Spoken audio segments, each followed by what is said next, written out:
I mean, shovels are good too. Did I miss the KSP? I just got done with that, Chimbers, but I want to get back into the routine of doing space news and stuff. So I will be right back here, and yeah, we'll be right back in 10 fagizzies. Here, watch this in the meantime. You'll like it, trust me. Hi, I'm Matt Mellis. I'm an aerospace engineer for NASA, and I worked on the shuttle program for a good number of years. And I'm here with my colleague today, Kevin Burke, who participated in the acquisition and deployment of the 30 or so clips that you're going to see in just a few minutes. Now, and Kevin, thanks for being here today. Glad to be here, Matt. What you're going to see is what I consider to be the best of the best state-of-the-art imagery on both film and high-definition video that the Space Shuttle program is capable of producing today. And not only does it serve a technical purpose, and we'll get into a lot of that detail as we get into the movies here, but it also serves as an enormous inspirational and educational aspect for all of NASA's stakeholders. There's a number of intents that we have for this production, and one of them is to pay tribute and commemorate the shuttle program, which has essentially been a 30-year program, and it's nearing completion as we go to final print with this production. We also want to pay tribute to the men and women that made all of this imagery possible over the years of different missions and launches that we've had. And also to give a view that not very many people see outside the NASA family of these fantastic pictures that are used largely for engineering purposes, and to let everyone on the outside of the NASA family have insight as to what goes on with the shuttle when it launches. I think this is a very moving set of clips that you're about to see. We're opening here with this somewhat stylized view of one of the launch sequences that actually is going to play out in the upcoming clips. And I've got a little soft focus on it, and thought we would open it up with a couple of fun facts about the shuttle. It really is an amazing piece of equipment. It has phenomenal amount of fuel that it burns over the 8 minutes during its trip to orbit. And when they get up there, in that short 8 minutes, they're going about 5 miles a second, which is a pretty spectacular achievement for a piece of machinery. So this is how it all happens. This is how the machine does its job, and the film speaks volumes.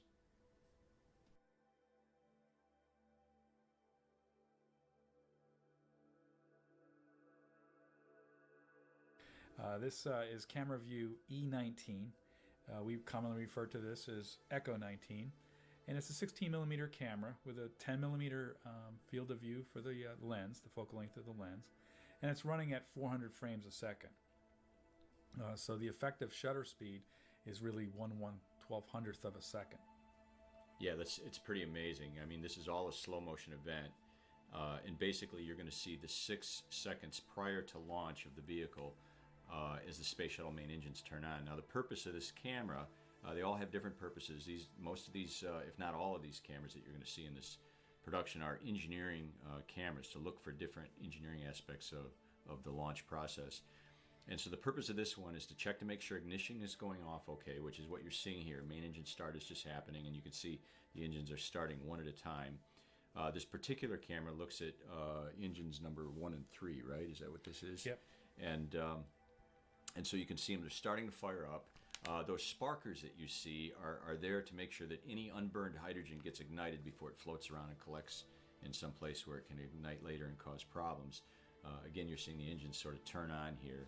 And so we're roughly coming into about 5 seconds before liftoff. The computers are checking and validating that everything's A-OK. And there's a little bit of a pitch over that the whole vehicle does as a consequence of these engines thrusting off the center of gravity.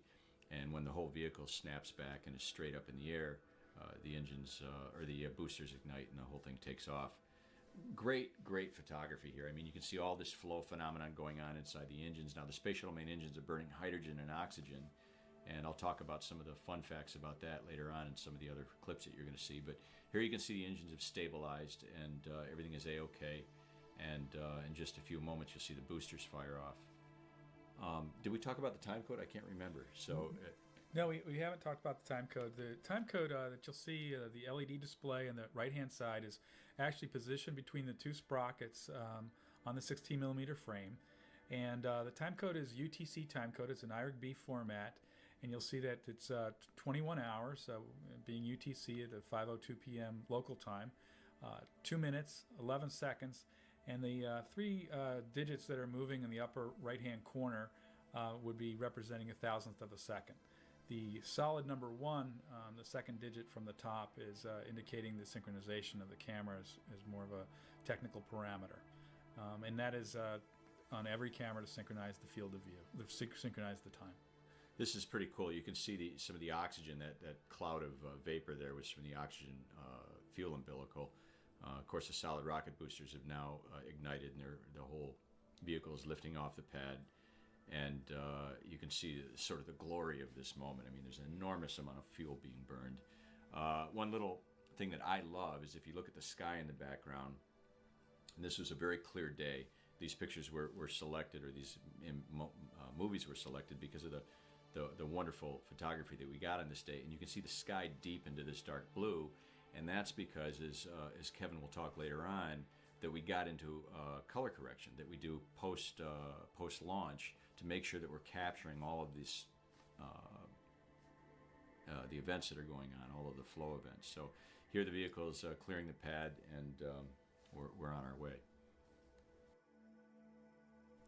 This view that you're seeing here is camera E8 or Echo 8, and it's a 16 millimeter camera with a 10 millimeter lens. Yeah, you can see the boosters now coming off the pad, and one of the amazing things that a lot of folks don't know about the shuttle is bolted to the mobile launch platform is it's basically through 4 bolts on each solid rocket booster. And the intent of these cameras is to watch that bolt, which is an explosive nut bolt arrangement, and the bolt weighs about 100 pounds, I should say. And these nuts fracture, and the bolts slap down into a holder that you're actually sort of seeing in the foreground here. And they literally release the vehicle from the pad and allow it to take off. So, for obvious reasons, we have a camera on each one of these explosive hold-down posts, and to make sure that they're operating. They're a critical aspect to the launch process. We want to make sure that they're operating good. So you can see that puff of smoke coming out. And actually, if you want to put the remote on a frame-by-frame stop action, you can actually see the flash as it explodes. Now, Kevin, here's where you guys really did a fantastic job of capturing the detail in the plume through this automatic aperture on the cameras. You want to talk about that a bit? Sure. Many of the 16 millimeter cameras that are on the MLP and pad structure have an automatic exposure control. It's the only real way to keep the exposure, the high dynamic range exposure from pre-ignition of the SRBs through the liftoff out of the frame of view. So the camera has basically an automatic exposure. Right. Now look at the sky on the left thing and see how it gets dark. Actually, on both sides, you can see how it turns that deep blue. That's the automatic aperture in action right there, right? Allowing it to see the detail in the pad structure and also in the flame. Yeah. I mean, when you see a launch in real life, you can't see any detail with the naked eye in the plume. It's just like looking into the sun almost. It's so bright. We can see some of the water from the launch pad. There's a cooling water that comes out. We'll talk about that later. That's splashing onto this quartz protective glass that the camera's behind. Of course, they're in these explosion-proof containers, right, to keep the cameras safe and sound. No cameras were harmed in this in the making of this movie. That's right. The cameras are in an explosion-proof box, which is nitrogen purged, and the quartz glass on the front protects the lens. In most cases, there are some cases where there's damage, and if that's the case, the lenses will be repolished, reground, or whatever's necessary to bring them back into optimal condition. Well, Matt, this next view coming up is Echo 18 or Camera 18, and it's a 10 millimeter lens and looking at the TSM or the tail service mast carrier disconnect. Yeah, the umbilicals, there's one on each side of the orbiter, one for the liquid oxygen fueling and one for the liquid hydrogen fueling. Those are primary purposes. You can see there's a lot of other instrumentation on these things in feed lines. But these cameras, their intention is to make sure we get good retraction of this. And there's actually a huge 20,000 pound mast that pulls these things inside the tail service mast. for the door to slam shut and protect them from the hostile environment on the outside. Now, these umbilicals are about 4 feet wide by 6 foot tall, so you don't really get a sense of scale when you're looking at these in these movies. But they're as big as an average-sized human being, so they're quite large. One of the interesting photographic challenges that we run into in photographing the TSM carrier disconnect from the inside of the tail service mast is once that door closes, it's pitch black in there. So there's a set of series of tungsten lamps that provide illumination, and the vibrations, the tremendous amount of vibrations that are induced during the liftoff, really rattle those lights, and keeping them from having those bulbs break has been quite a challenge. In fact, they are in the process of changing those lights over to the new LED arrays that provide more stability and less frequency of having the bulbs go out before the film runs out. They're a lot more robust to that kind of environment. Okay, Matt, this is Echo 001, and this is one of the 4 cameras on the edges of the MLP deck. This camera happens to be on the northeast corner of the MLP deck, and it's a 16 millimeter camera, as all the ones on the MLP are, and 10 millimeter focal length. It's a wide angle view, and the effective shutter speed is about 1/1200th of a second. For our viewers, you can see that we pulled a little bit away back from the vehicle now. We're taking a little bit of a wider view. There's the SSMEs just firing off there, and you can see the plume in the background growing. In fact, if you look carefully against the plume there, you can see a couple of cameras. Why don't you mention what those are, Kev? Those are some MOTV cameras, operational television cameras that are used for surveillance of the vehicle. They and are piped back live to the launch control complex. The signals. So the SSMEs are firing. You can actually see the launch tower on the right-hand side of the screen. And again, they go on for about 6 seconds. Computers are making sure that everything's working.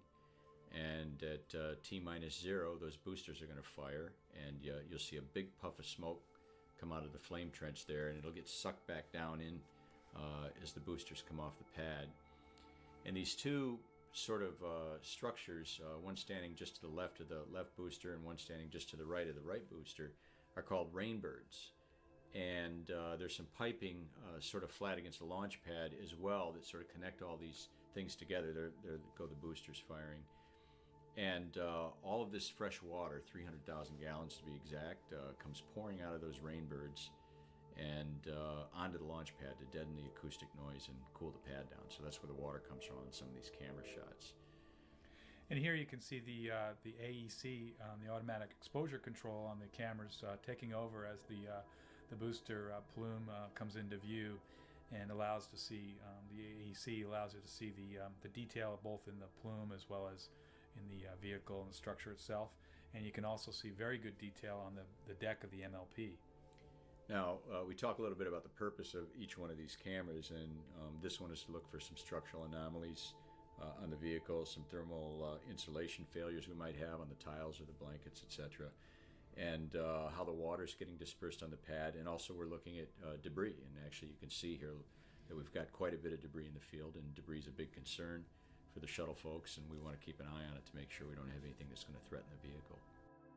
Now, Matt, you can see that this is this is camera Echo 4, E004. It's on the corner of the MLP deck, and very similar in field of view to the camera we just looked at. One of the things I like to point out is you can see one of the camera box enclosures we were talking about a little bit earlier on the left-hand side of the frame, right in front of the left SRB.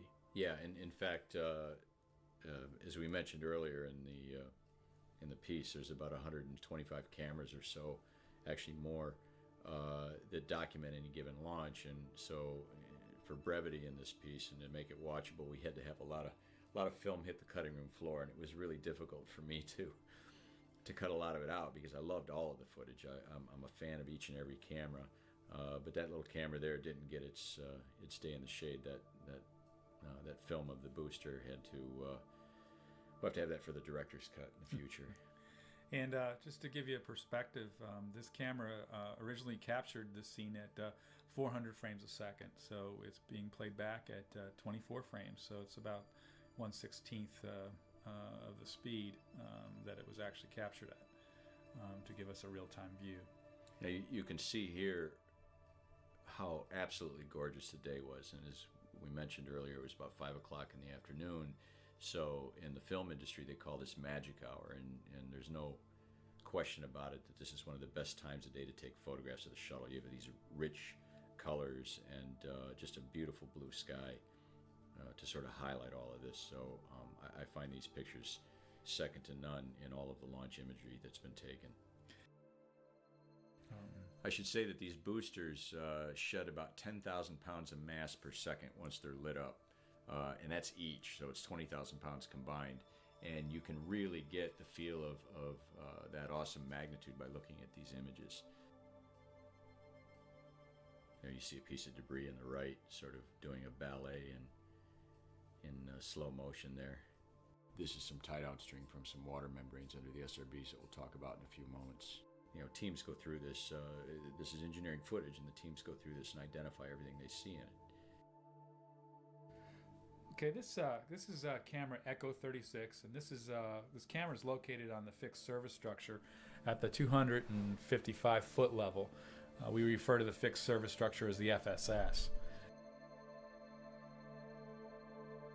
It's a 16 millimeter camera with a 16 millimeter focal length lens, and the effective shutter speed is about a 1200th of a second, similar to some of the other ones that we've seen. This is a long clip. In fact, this is probably the longest clip that I sort of chose for the production.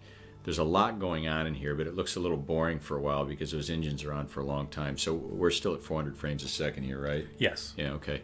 So there you see the main engines igniting. You can see all of this water pouring into the flame trench. There's the big flash, the hydrogen and the oxygen lighting up. I should tell you that coming out of that external tank, inside there are the cryogenic propellants, liquid oxygen, liquid hydrogen. 750 gallons a second of liquid hydrogen is pouring into that engine cluster, and 280 gallons a second of liquid oxygen. All of these things being combined effectively instantly to create this fantastic combustion process, burning 3,000 pounds of propellants to turn it into water vapor every second. And it's almost invisible when it comes out of the engines. So the engines are turning on now, and you can sort of see them glowing against the water pouring into the flame trench. That water's there primarily to deaden the acoustic noise and to keep things cool. And you've got a good look at the belly of the orbiter here. One of the purposes of this camera is to look to see if we lose any tiles due to the shock of ignition of the solid rocket boosters. Now, you're going to see the boosters turn on in just a couple of minutes, and you see those red sort of ribbed surfaces there inside the flame trench. Those are actually membranes to hold water, and those will get burned away, and you'll sort of see that in the film when the boosters fire.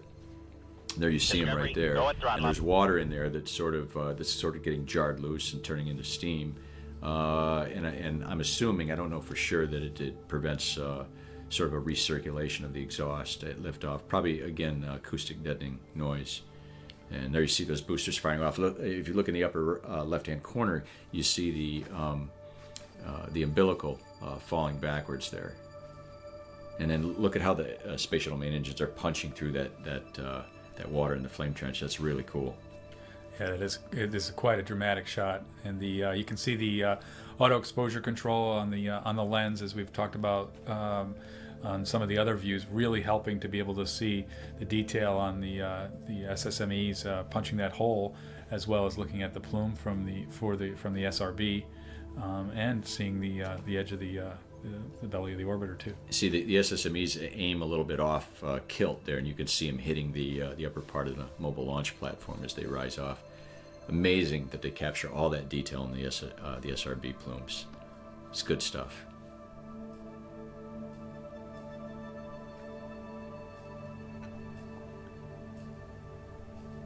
It's a fantastic clip. It really is. This is camera Echo 41. This is on the fixed service structure on the FSS at the 255 foot level. It's a 10 millimeter focal length on the 16 millimeter camera. It's a really interesting view, and I know, Matt, you want to provide some more details about what we're seeing. Yeah, you can see the boosters have already fired, and this big umbilical structure that you see swinging back is actually very massive. The plate on the end of that is about 1.5 by 3 foot square. You'll see a close-up of that in a little bit. That's the ground umbilical to hook up to the venting for the hydrogen tank, and it's got some nitrogen and helium purge lines and some instrumentation to go with it. Pretty complicated structure. You get a picture of that in a minute. If you look at the MLP, or the mobile launch platform, you'll see all the water coming out of the rainbirds under the launch pad. And again, our active exposure kicking in there and giving us a great shot of the plumes as the vehicle clears the tower. Look on the right, you can just see a tad of the SSME burning there, that little blue cone. Fantastic detail there, isn't it? Yeah, it's a great shot.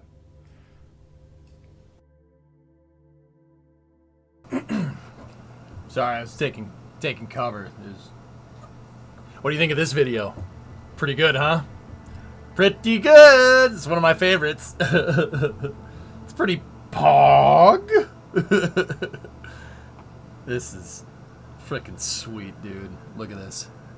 Oh, Space Links. Echo 40 is one of my favorite shots, Matt, and this is on the damn, fixed dude, service structure on the FSS at okay. the 275-foot I gotta level. get all this. Just a bit higher than the two previous views we saw. And this is really an incredible view of not only the orbiter, but the beautiful ocean of late spring Okay, I day got in everything. Florida, and very nice lighting on the tank, and as well as you'll see on the orbiter surfaces. Yeah, it truly is magic hour on this. That orange tank, for those that aren't all that familiar I think with I the got shuttle, all of it, that's dude. foam. It's insulating foam on the tank to keep the cryogenic propellants cold on the inside. Liquid oxygen, liquid hydrogen I are pretty chilly freaking love when that they get into thing, their liquid man. state. You can actually What? virtually Dude, look into look. the cockpit here. If you look carefully, you can see Come the on. ocean right through the window. Just Come on. Kind of Come fun. on. This discovery Come on on. this engineering view is to look at any possible issues with the tiles or the thermal protection system on the vehicle. These are two shuttle optics engineers, Dark. These are the two dudes that are responsible for setting up these cameras. They did this at the very end of the shuttle program to show us these awesome shots. This is all the engineering footage. It's so good, dude. Pounds of water vapor a second is coming out of the space shuttle main engines on the back. It's pretty incredible. So this is where Virtually cinematography and aerospace engineering collide. Discovery, go at throttle up. Hey, Buffett. What's up, dude? Buffett. 61 monther. Thanks, man. I could watch this all day. I could watch this footage every day. I pretty much kind of do watch this. That's not weird. That's the ground umbilical carrier plate. All right, this view is of a structure we call the GUP, which is the ground umbilical carrier plate, which See? attaches to the ground See? umbilical carrier assembly, sometimes called the GUCA. That GUPA. plate is about 1.5 feet by 3 foot. It's a sizable plate. You don't really capture the scale in this, and you can see the vehicle is now lifted up and it's taking off. That umbilical peels back right at solid rocket booster separation or Loaded. detonation.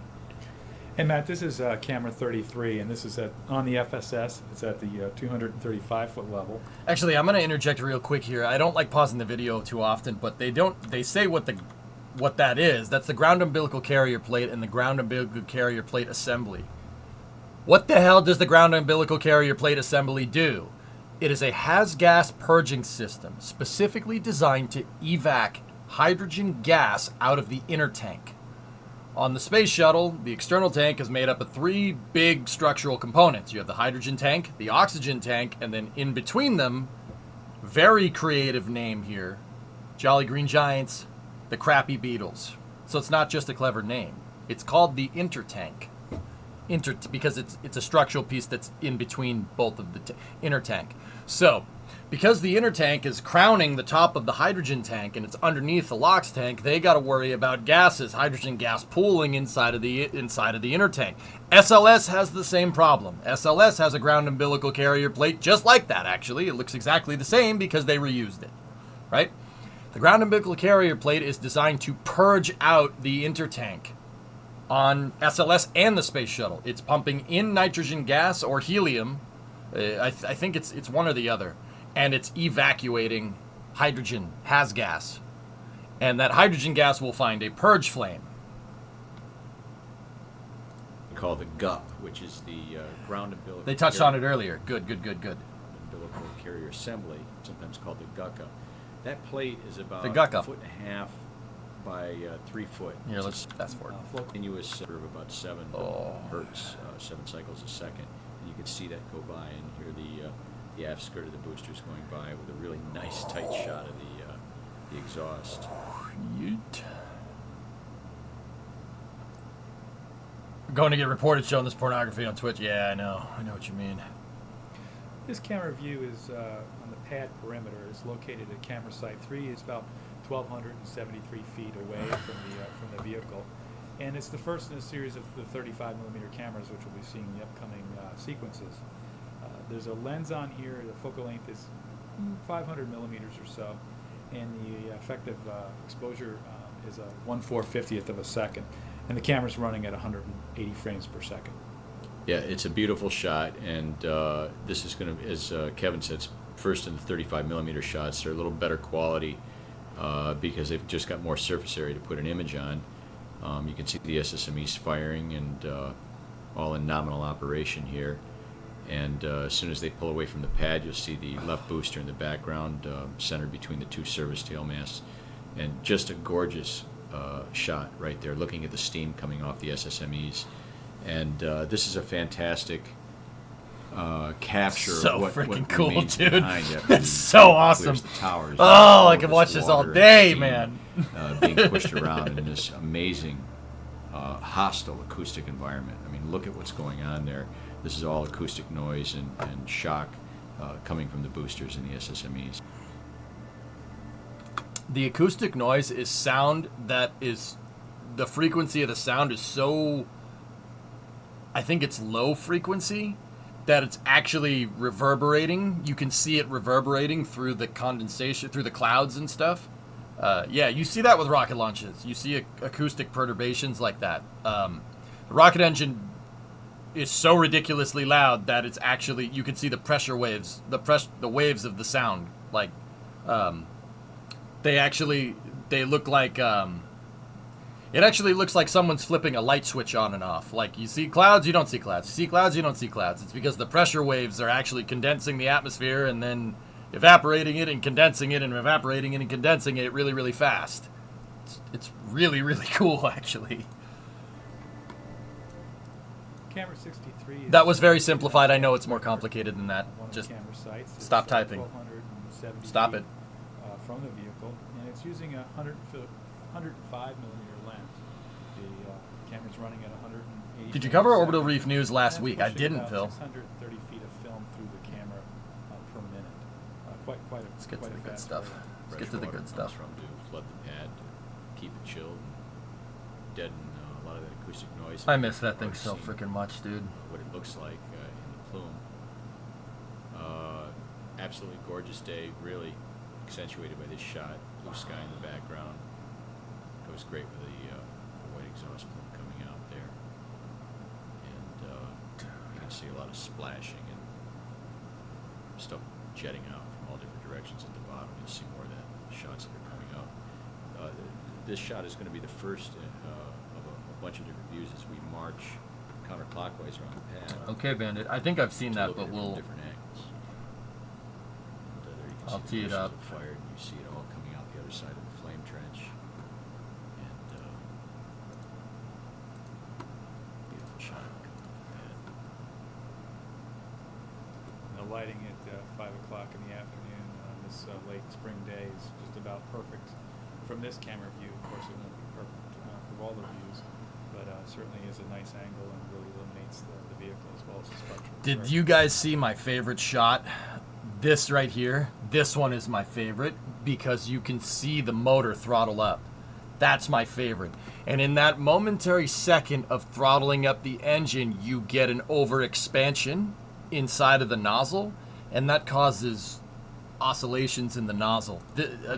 We'll stop with this one. I want to show you guys. This is, even though some of you probably just saw it, but when a rocket engine starts up, it is an extraordinarily violent event. I want to point out that those rocket engines are made out of metal. It is like Inconel metal. It is aerospace grade. It's very, very strong. Very strong. And just to show you how ridiculous what's going on inside of these nozzles, Well, here, during this ignition sequence, watch the number 1 motor. So it's 1, 2, and 3. Watch the number 1. So wait for it. Ready? Right there. Look at the nozzle. Spring. Crazy, right? That's my favorite part, dude. So what you're seeing there is as the rocket engine spools, because the shuttle motor, like most rocket engines, is powered by a turbine. But the shuttle's turbines are a little bit more ridiculous than most. Long story short, because it's, well, you have turbo pumps in there. It's turbocharger. It takes time to spool, just like a turbo on a car. Same idea, only you're moving liquid instead of air. Well, the shuttle is the shuttle has 4 turbo pumps in it. For each one of those motors has 4 turbo pumps. For the people that know, you have 4 turbos in there. 2 of them are for low pressure fuel and low pressure oxidizer, and then 2 of them are for high pressure fuel and high pressure oxidizer. But so basically the hydrogen goes through the low pressure pump, goes through the nozzle. That's how they keep the metal from melting. They put hydrogen through the nozzle. And the nozzle heats up the hydrogen and turns it to gas. And then inside of the high pressure fuel pump, the high pressure, what it's called, the high pressure hydrogen turbo pump, HTHPTP. The gaseous hydrogen gets combined with a little bit of oxygen to blow it up and spread the hydrogen out. So when it goes into the main engine, it's easier for the liquid oxygen to attach to it. And you get a much more efficient explosion that way. That's a staged combustion cycle. So there's 4 turbo pumps in this design on each engine. But because they're turbo pumps, just like anything else that's turbocharged or turbine powered, helicopter, airplane, car with a on it, it takes a second for the turbo to spool. And in this momentary second right here, you see them spooling up. You can see the spool happening right there.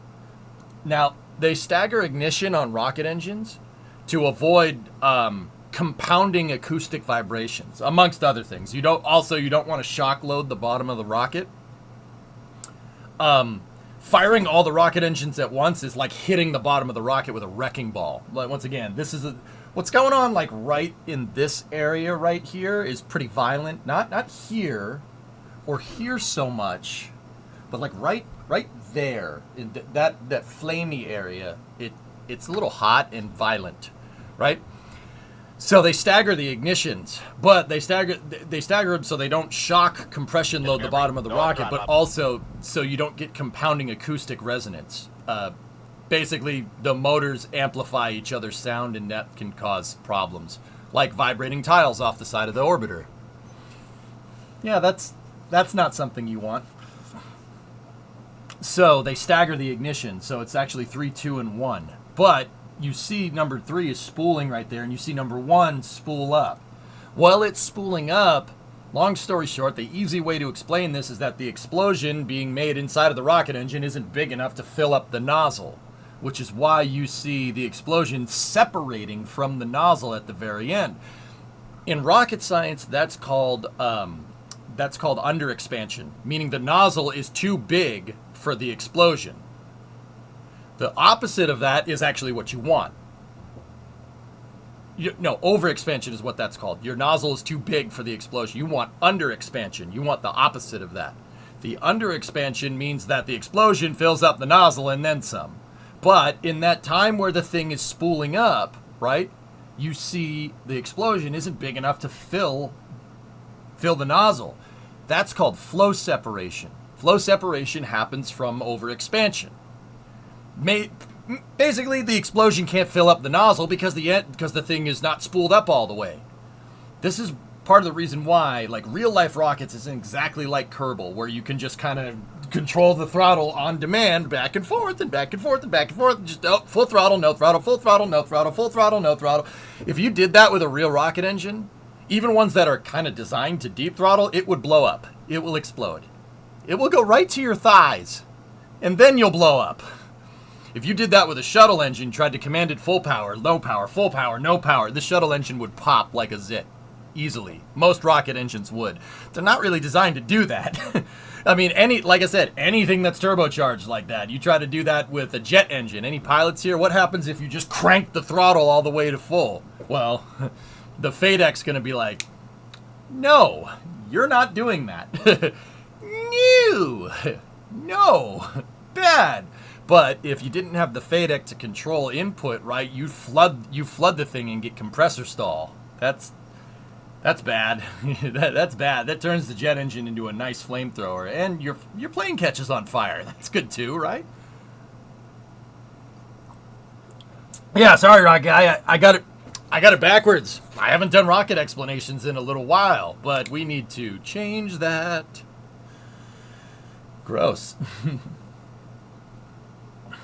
You want to control the explosion, not let the explosion control the vessel. That's a good way to say that, Mike. But yeah, pretty cool, right? Rocket engines. It's the best. But if you want to know why flow separation is bad, well, you needn't look no further than this. See that? That's not good for it. That's not good for it. It's good that it only happens for a second, because once the motor gets up to snuff, right, and you get full throttle, the explosion fills it out and it dampens out that oscillation. Yeah, they learned that from testing shuttle motors, not to start it in deep throttle mode. That's bad for it. That's really bad for it. You know? And I'll tell you what, if you guys are for the uninitiated, if you're interested in rocket motors, a little bit of advice: usually not operating the rocket motor the way it was intended results in an explosion. Not a good one. Rapid unplanned disassembly. Why do they spring? It's throttling up, Clayton. The explosion isn't enough to fill up the nozzle. So you're getting turbulent air inside of the nozzle because the explosion isn't filling it up, and it just goes spring. Compressor stall in cars is bent push rods. Yeah, something like that, Jim. Yeah, right. Everybody wants a bent push rod. Nope. But anyway, all right, guys, we have a lot of space news links. This is gonna be a long one. Yeah, let me start transferring them over. I got to get back in the groove of this. Starfield kind of really threw me off my space game, but I did fly the shuttle correctly, so I am pretty happy about that, actually. It's pretty pogs.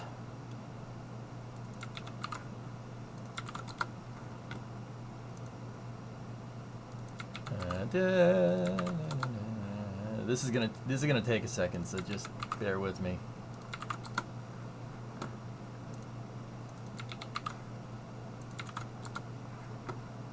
Wow. We might not get to all this. I'll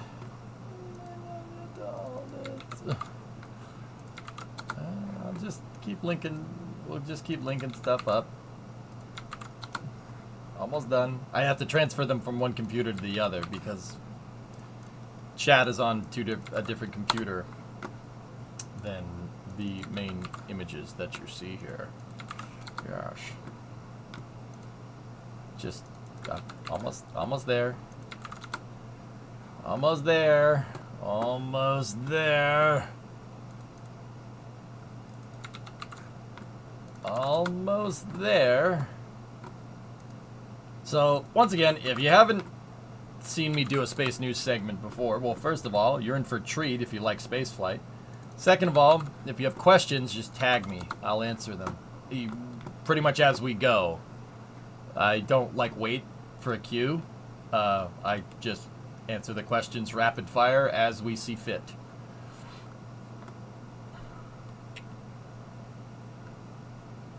What actually starts the shuttle motors? They have a torch igniter. The torch ignition system is built into the main combustion, not main combustion chamber. It's the main power head. Not main power head. The injector plate. That's where it's built. Sorry. Almost correctly. Hey, shut up. We've had an anomaly to secure the area. Everyday Astronaut had a good behind the scenes at Ursa Major. Yeah, Sumo. Tim's Ursa Major video where he starts putting that rocket engine together is cool, man. That's good stuff. EJ, I found out I can talk about my time in the Second Battle of Fallujah without censoring information. It's been 20 years. That's okay. That's cool. That's your prerogative, man. I would never, ever in a million years press somebody to share any of that information, but that's on you. But that's cool to know. You know what I mean? I'm gonna be like, hey, who'd you shoot in the face? Like, what? What? Yeah. All right. So this footage came out last week. Here, we'll start here. We'll start off with another video. Let me roll out the overhead projector here, and here we go. So, the Artemis II crew. The first crew that's going to move beyond low Earth orbit. The first crewed mission beyond low Earth orbit since Apollo 17 in December 1972 did a launch demonstration test. This is the B-roll footage from NASA. Check this out. That's the commander of the mission, Reed Wiseman, here. They're doing suit checks and basically doing a simulated transport to the pad. It's Christina Cook right there. Stand by for toaster vans. That's Victor Glover and Reed. And then the last one on the mission is on the right there, Jeremy Hansen from Canada. Canada on strike.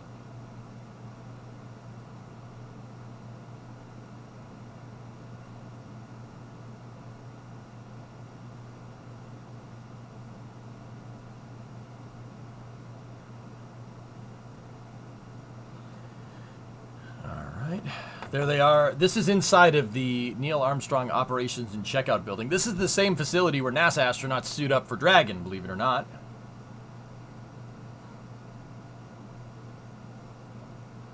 I will censor that. Command water, what the radio calls were. Well, that's cool, Jam. That's cool. Right on. When is A2 set to launch? About a year from now, Shaw? About a year from now. Canadians. Well, in lunar orbit. This mission, the Artemis II mission is basically a combination of Apollo 7, Apollo 8, and a smidge of Apollo 10. It's more 7 and 8. It is going to test SLS with people on board. It's going to test rendezvous proximity operations for the Orion capsule. And then it's going to go to the moon and do a circumlunar navigation like Apollo 8. The RPO, the rendezvous proximity operations that are going to be happening here are similar to the RPOD operations that happened on Apollo 7 and Apollo 9, actually, too. So, Apollo 7 was the first crewed launch of the Apollo Command Service Module. It was a low Earth orbit test on the Command Service Module. Apollo 8 was the first circumlunar navigation. That was the first time humans ever left beyond low Earth orbit. That was an awesome mission. Apollo 9 was an all-up test of the Saturn V and the lunar lander that actually didn't go much further than low Earth orbit. That Saturn V circularized in low Earth orbit, and then they tested separating the CSM and plucking the lunar excursion module off of the S4B. That mission didn't go to the moon. It just they came right back down right after that. So Artemis II is a combination of 7, 8, and 9. They're going to fly on SLS, and they're going to circularize in a high Earth orbit, kind of like Apollo 7. Then they're going to separate from the upper stage, right? And then they're going to rendezvous with the Orion capsule around the upper stage to show that the Orion capsule can do it. That's like Apollo 9. And then, after they do one orbit in a high Earth orbit, they use the Orion and its service propulsion system to shoot out on a circumlunar trajectory, a free return circumlunar trajectory like Apollo 8. It's a combination of missions. This is going to be one of NASA's ballsiest missions since, I would say, the Hubble servicing missions. Yeah, this is a nutso mission. Good stuff. Good stuff. Hey, Falcon, I'm doing all right. How are you doing? What are those yellow boxes on the floor? I'm not sure. Was Artemis 1 uncrewed circumlunar navigation? Artemis 1 was testing out the Orion module and SLS, and it went to a distant retrograde orbit around the moon. There was no Apollo mission that was really ever like that. The reason why is because the Orion capsule is a true deep space capsule. It is designed to stay out there for a long period of time. The Apollo service module, if you go and look at it, doesn't have any solar panels on it because they were using fuel cells. That gives it a finite amount of time up in space. Orion can spend an insane, like a way higher amount of time up in space by itself. No problem, because it's got solar panels. So it could stay out there for a really long time. So during the Artemis 1 mission, they let it stay out there for a really long time. That's what it was testing. That's why it circularized into a distant retrograde orbit around the moon. Oh my God, look at the canoes.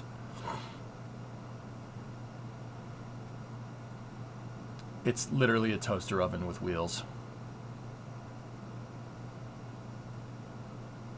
It's a toaster oven with wheels.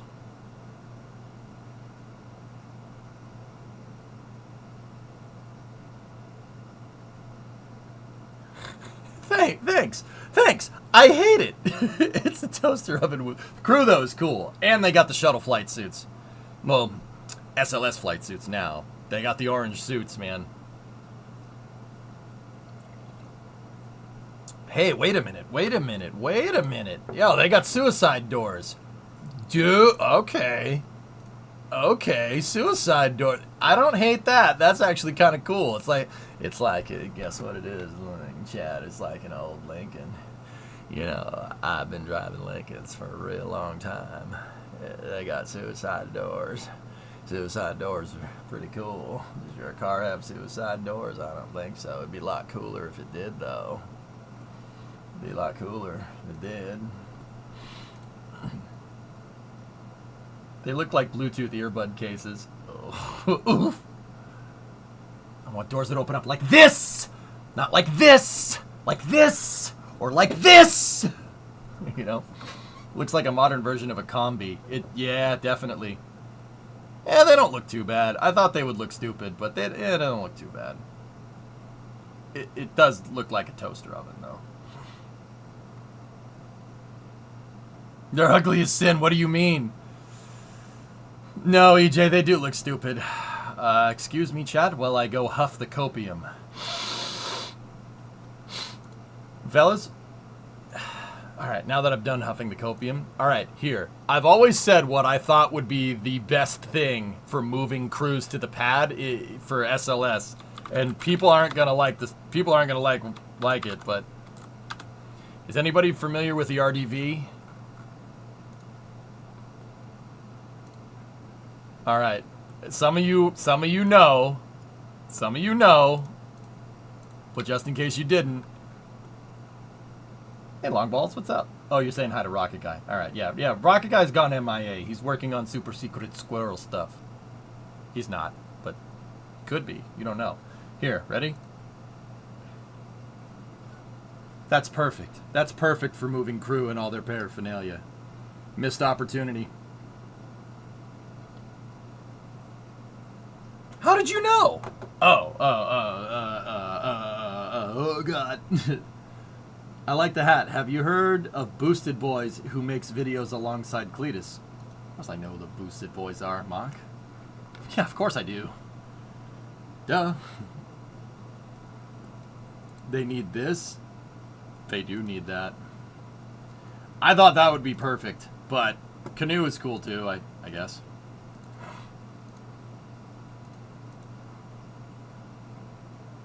A Brinks truck would look cooler.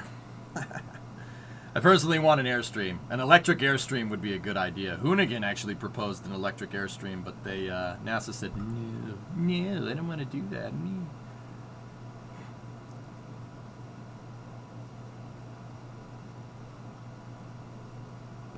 Cool. So would a 59 Caddy ambulance. Don't cross the streams. What are we watching? This is from last week, Emery. This is astronauts trying to go through the copium layer of the atmosphere. You know. Oh, wait, that was another troll.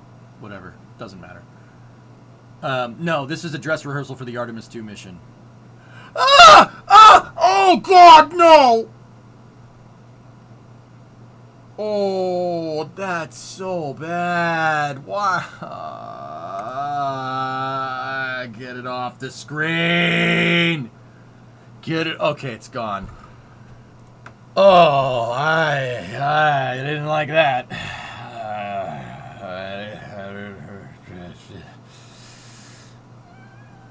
Are those ugly things purpose made, or will we have to see those fugly things on public roads? The second one.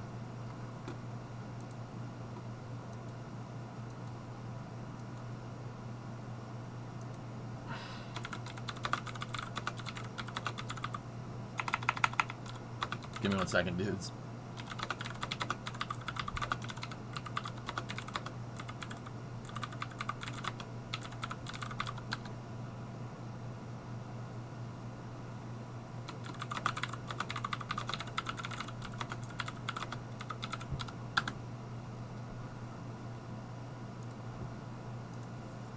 What's the problem? Nothing. Nothing. Nothing. See you tomorrow in class, Miss Vaughn. Phil, why would you want that? That looks like a platypus. All right. All right. Why did EJ freak out here? Well, that is a shuttle launch pad being scrapped. Yeah. That's a shuttle launch pad, a shuttle mobile launcher being scrapped. I don't like that. That's not okay. Yeah. There's another one. They have one more shuttle launcher. It's right there. See it? See it? You can actually see it inside of High Bay 1. It's that. So the reason why that sucks is because that thing right there, not only was it a shuttle launcher, but that was a Saturn V mobile launcher at one point. This piece of equipment, the mobile launch platform, was converted from a Saturn V mobile launcher when the shuttle program came around. That is an original piece of Apollo architecture. This is fine. Was, yeah. Yeah.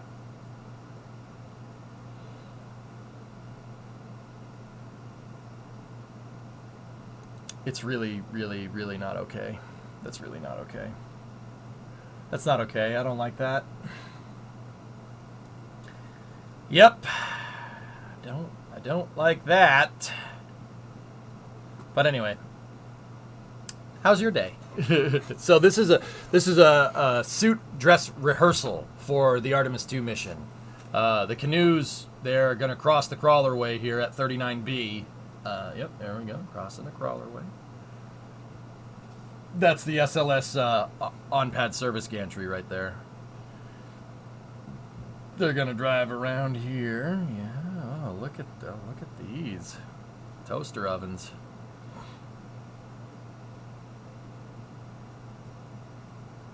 I asked about Cletus because I went to high school and I'm still in touch with Kyle from Boosted Boys still. Oh yeah, no, Mark, I don't watch the Boosted Boys too much, but I know who they are. I follow the whole car YouTubing scene pretty hard, dude. Most of those guys. My favorite is Vice Grip. And Cletus is up there too. But yeah, absolutely. That's awesome though, dude. Yeah, the Boosted Boys seem like good dudes, man. And they do a lot of work with oh, what's that dude's name?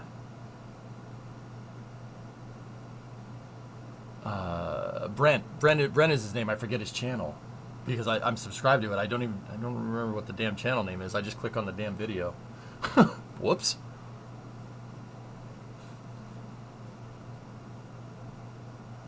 This is a crew dress rehearsal.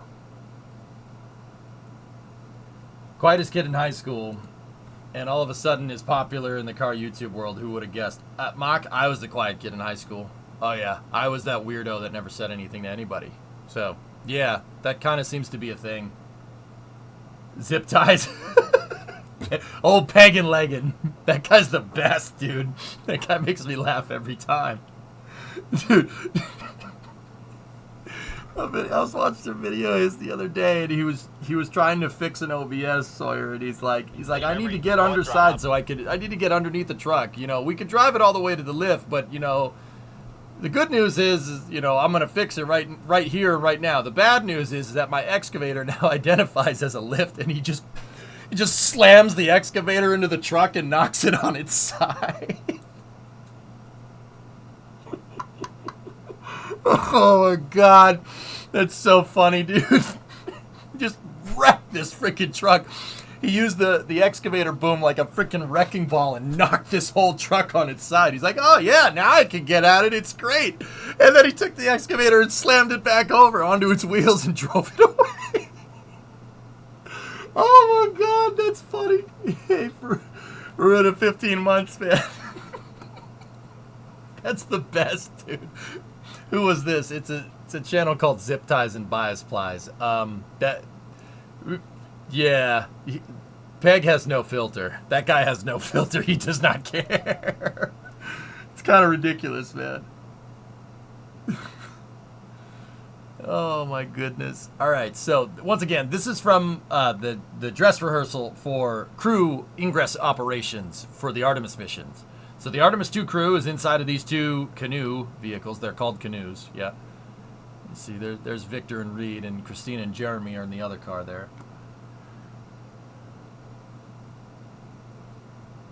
Cody, dude, I watch Cody Mock. I would like to hang with that dude, but I don't think I could handle the destruction. I don't think I could handle. Dude, I would try so hard not to be like, that poor car. You know? But I will admit his videos make me laugh, dude. There's that yellow box again. Are you talking about these things right here? Well, their helmets are in those. The helmets are in that.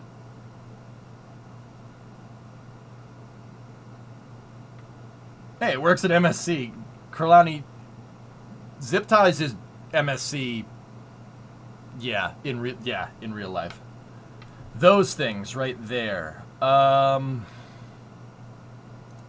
not sure. If I had to guess, it could be HVAC for the suit, but I'm not 100%. There's no sound with this, so I can't really hear what they're saying. Yeah, heavy D. There you go. Yeah, you guys got good taste. Yep. I'm not sure what those are, dude.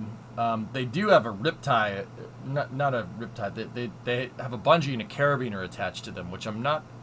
Maybe they'll open them up. Maybe we'll see.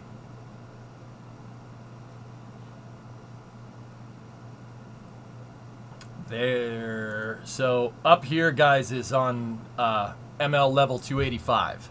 I think it's 285. It's a long way down. 285 is the feet up there. Yeah, they're way up in the air. Were those elevators damaged during Artemis 1? Yes, they were, John. That elevator door. Yeah. Yes, it was. Actually, you know what? Hold on. I want to check something here. Let's back it up just a smidge. How did they...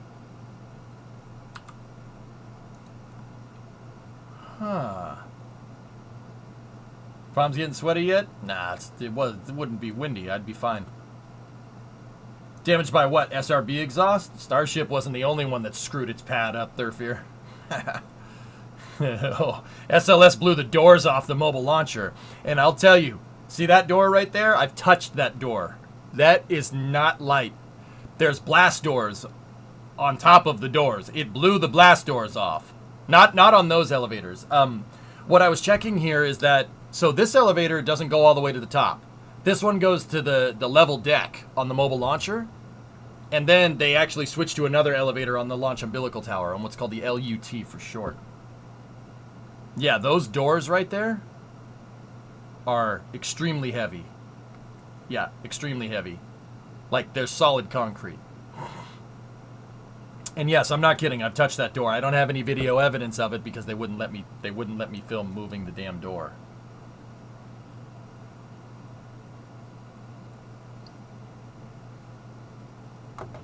Yeah, note the cameras. Look at how chunky the cameras are up here on level 285. They're a little chunky because it gets really, really hot right in this area here.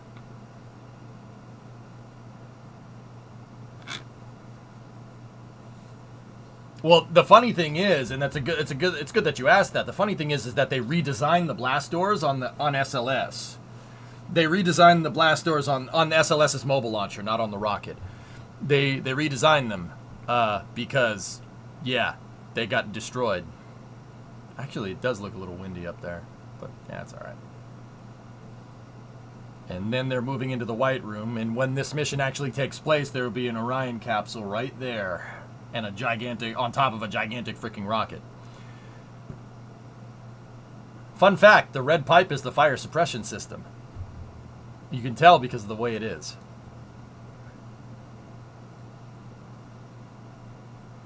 What do they have in those big calf pockets? Checklists, first aid kit, stuff like that. There's the HVAC system, positive pressure for the capsule. That's that yellow hose behind them. Now, behind that safety net, that's behind number 3 right there, is a extremely long drop. Yeah, it's about 330 feet. 100 meters that way, to the pad. To the deck of the pad, by the way.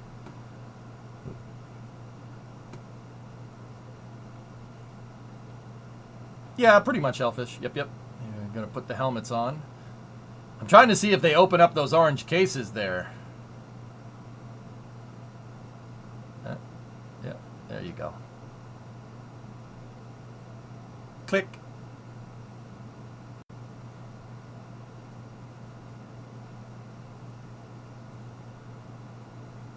It could be 270 something, Aqualex, but I'm pretty sure it was 285 considering I've walked on the thing. But I could be wrong. Maybe we went to the other level. I know the top level is 305. And level refers to distance off of the deck of the pad, right? So it's the deck, where the rocket actually sits, that's 0. That's Jessica Meyer over there. She's another astronaut that she's actually been up to the space station relatively recently, actually. What did the Apollo astronauts carry with them? The Apollo astronauts carried HVAC and oxygen systems to keep their suits cool. Nuclear, believe it or not. Oh, damn, it's cool seeing the orange flight suits again, man.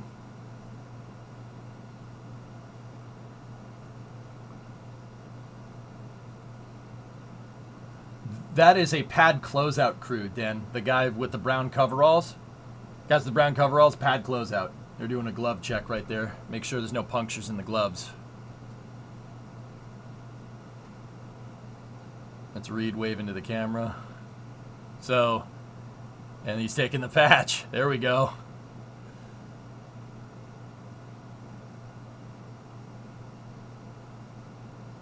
I'm not sure, Alex.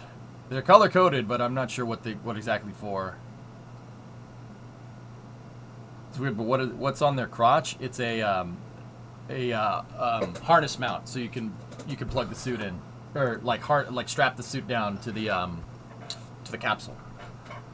It's October. Expect that great pumpkin. Yeah, we got pumpkin suits. That's right. So that was the Artemis 2 crew. That was from last week, guys. Yeah, pretty good stuff. And that mission is set to go off in about a year. Speaking of that, actually, the SRB train carrying the solid rocket booster segments for Artemis 2 made it to the Cape last week. So we're... Actually, that rocket is close to being put together. They've started stacking operations.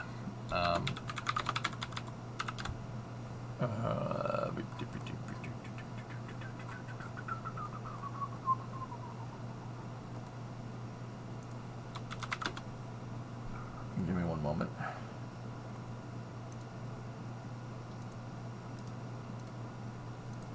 So here, it's a little bit of a potato image, but check this out. The SRB segments are at the Cape, and the Artemis 2 core stage has all 4 engines attached, baby. Not gonna be long now. Oh, yeah. That's a nice. Do not hump. Do not hump.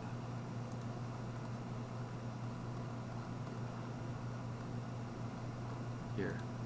I got it, we got it in higher res here. Ooh. Hello. Oh, yeah. Yeah, that doesn't suck. That's pretty neat. I like what's going on here. I don't know about you guys, like right in this area, right here. I really appreciate what you're showing me right now. That is a big rocket, man. Look at the dude right there, the technician that's working on it. That's not small.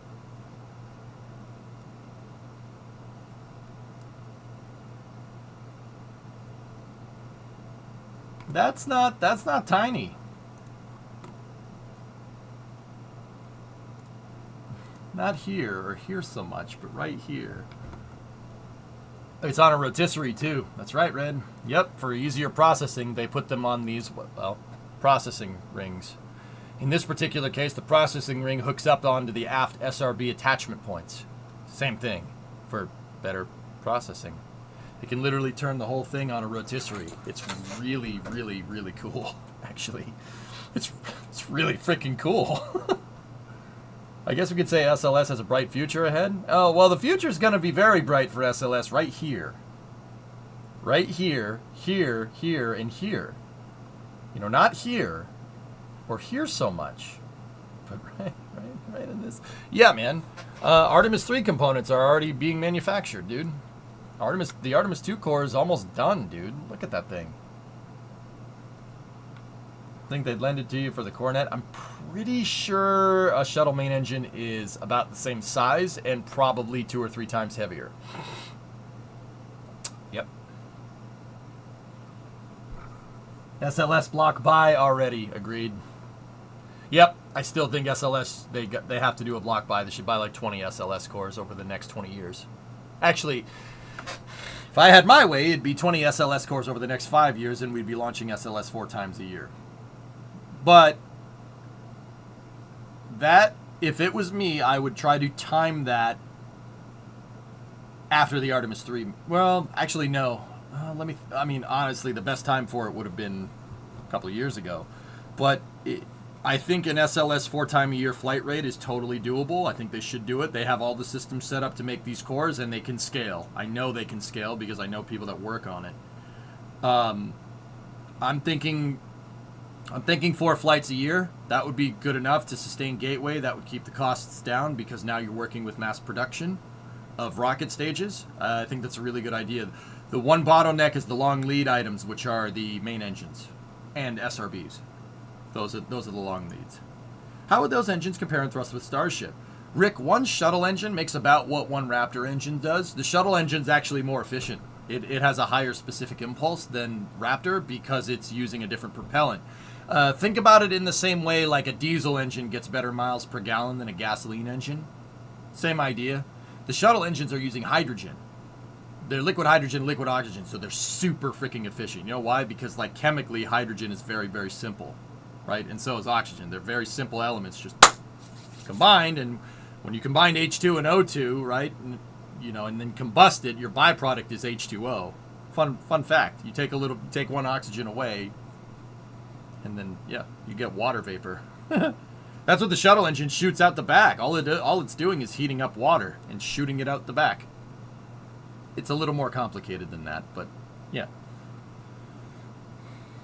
Kind of new to all this stuff. Yeah, sure, man. But those motors make about the same amount of thrust. But, Rick, here's the crazy part. Starship has 33 of those damn things in the first stage. This is why, Rick, people ask me, like, hey, do you think Starship could lose a couple of engines on the way up and it'd still be fine? I'm like, yes. Yeah. Yeah, that'd be all right. You could lose 1 or 2. It's not that big of a deal. You ideally don't. You don't plan for failure with rockets, because if you plan for failure, guess what? You're going to fail. You can plan for success and still fail, So, yeah. Super Heavy is making an insane amount of thrust on purpose. So why? Well, you obviously don't want to plan to fail, so why do you have so many engines? Well, engine out capability is a plus. But I firmly believe the reason why Starship and Super Heavy have so many freaking engines on them is to not screw the duty cycle on the engines. He said duty. No, if you have an engine that's like rocket engine during ascent that's performing on the ragged edge of its performance, like a race car almost, right? it's more likely to break because you're performing at its max. Like, you may not like this, but this is what peak rocket engine performance looks like. No, if it's going right, you're pegging the throttle limiter, right? It's just as high as it can go, 100% thrust, send it as hard as you can, right? That rocket engine will wear out quicker. It'll wear out a lot faster. If you have 33 engines, so if you have 15 engines running at maximum power, that's enough to get you where you need to go, right? But if you have 33 engines operating at 50% power, that's also enough to get you where you need to. Actually, they're probably going to operate at like 60% power because there's more engines, there's more stuff to move up, right? So you have 15 engines operating at 100% power, that'll get you where you need to go. 33 engines operating at, a little over half of that, right? Now the engines can last a lot longer because you're not pushing them to the ragged edge. It's like a rental car, Everybody beats the snot out of a rental car, and rental cars break a lot faster because it's not yours. Beat the snot out of it, whatever, right? Same idea. Marine, how you doing, buddy? He said duty. So you're saying the shuttle can make a lot of cups of tea? We don't do tea over here, Tessa. We would actually take the shuttle exhaust and put it through some bean water.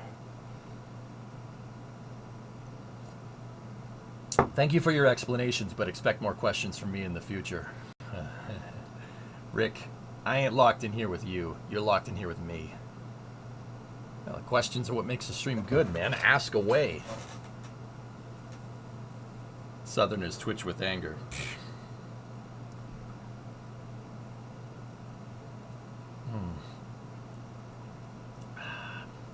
Coffee.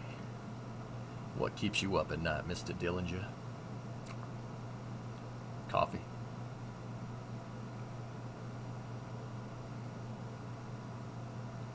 You use bread and butter for your bread and butter? Go at throttle up. Ew. Have you heard of Top of the Morning Coffee? Yeah, from Jack. I know. Yeah, I know. Mm-hmm. Top of the morning. Anyway, let's see. What do we have here? So let's. Okay, Sierra Space and the Life Habitat. I think we may have watched this, but this is watching it in official Space News capacity. Let's roll. Go. I'm at a place on a base that's for NASA, and I'm testing the next generation of habitats, which are going to let us build a platform in space that's going to benefit life on Earth. Now, when you launch in space, you got to have a destination. We build the destination. The Life Habitat provides the volume for the astronauts to really reside in and live and sleep and have recreation, do their science, kind of live inside the Life Habitat. If you think about what it costs to launch a habitat, you want to get the biggest bang for your buck, right? You want a small when you launch, large when you deploy. That's what soft goods brings to the table. We launch these soft goods packed, soft around a hard shell, which is our core structure. So you might pack it to 40 or 50 cubic meters of volume. When we launch it in space, we inflate it, it goes to 300 cubic meters. So your mass to volume launch is really impactful. So Life Habitat, we launch a single habitat, we get 1/3 the size of the International Space Station. But that's the Life Habitat. We have habitat designs in our product evolution line that we could launch in a single launch and be the exact same size of the International Space Station. The technology had limited us.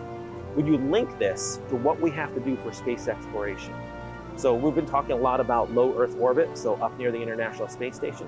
We're developing product lines which service cislunar, and then we also have technology which supports us on the lunar surface, and then technology which brings it to deep space.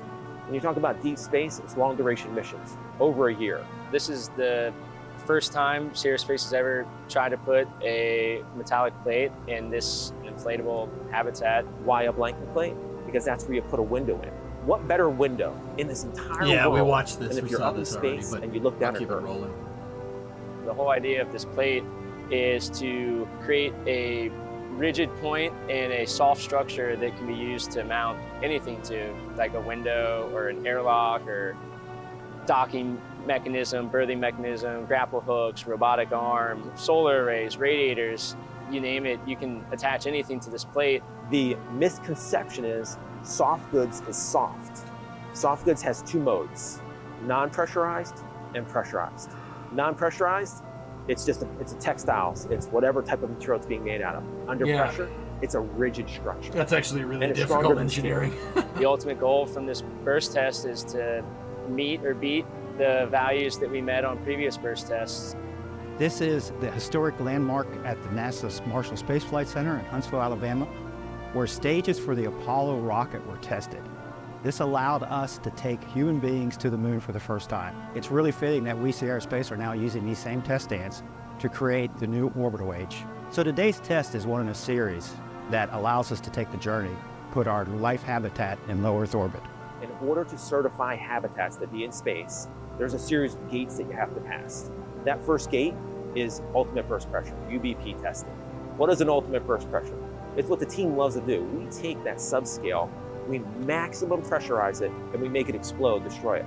We in the soft goods and the structural soft goods are pushing those boundaries of the materials for what NASA has a lot of experience with, and therefore we're doing all these tests to understand where it will ultimately fail and what our capabilities are. All of this testing, all of this development, what we might deem bringing it to failure, is actually bringing it to success. We're failing to succeed, and that's critical in any program. And we're going to continue to do it because we want to make sure our product lines are robust and they're safe. You'll note in the cylinder section, so where the blanking plate is kind of that flat section in the middle of the test article, that will have white paint and black dots. The dots are primarily to allow us to test and measure the elongation of the webbings. There are cameras around the test article during the test that will be specifically calibrated to see how they move throughout the test. It's especially important on the other side where we have the blanking plate and you're integrating with this theoretically infinitely stiff structure into your soft goods. And so you want to know how those loads distribute around the blanking plate and adjacent to the straps coming in. All of these tests give us data, and that data supports going into the full scale. This is tough, it's hard, it takes dedication. But when you see things like this and we land at this test site and we start to do a burst test, it's all worth it. And then right when we're done with this burst test, we move straight into the next design. Why? Because this inspires us. 200, 200.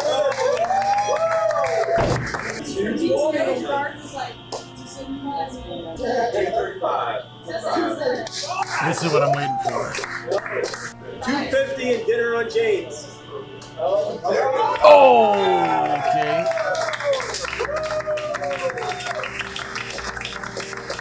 $154. Absolutely amazing performance. The team did a fantastic job. I also did over Sierra Space, NASA. We were expecting somewhere in the low 200s. You know, to get it 240, almost 250 is an amazing performance. That's a 20% increase from our previous article. This is fantastic going into our first full-scale design. Later this year, we're going to do a full-scale test, and we're going to add 2 plates into that one. And that's as the product line evolves, the life habitat's going to be growing bigger. We're going to be adding bigger plates, and we're going to be adding more of them. We are a complete ecosystem. That's cool. You've got transportation, That's really which cool, is going man. to take you to space. You've got destinations, which is going to allow you to live in space. And then you've got applications, which develops the hardware that maintains the environment so you can survive in space. You know, the next 3-4 years, we're going to put something in space. That's our goal.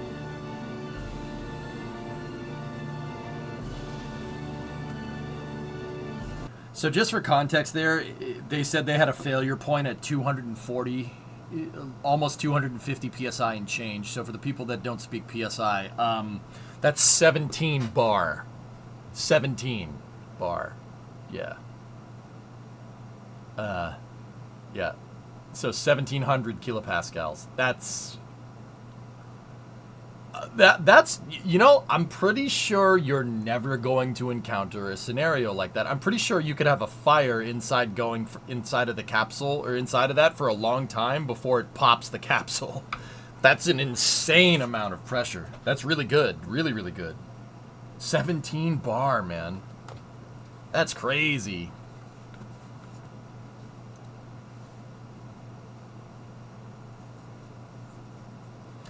On 1/3 scale, 1 atmosphere is about 45 psi. Oh, well, okay, taking that scale into account, Sumo, isn't that still... That's still 5 bar, right? That's still nuts. That's 500 and 505 kilopascals. That's, dude, if the internal pressure inside of that capsule ever reached 500 kilopascals, the capsule actually popping is probably the least of your concern because everybody inside of it is in a pressure cooker. I don't think humans can survive 5 bar.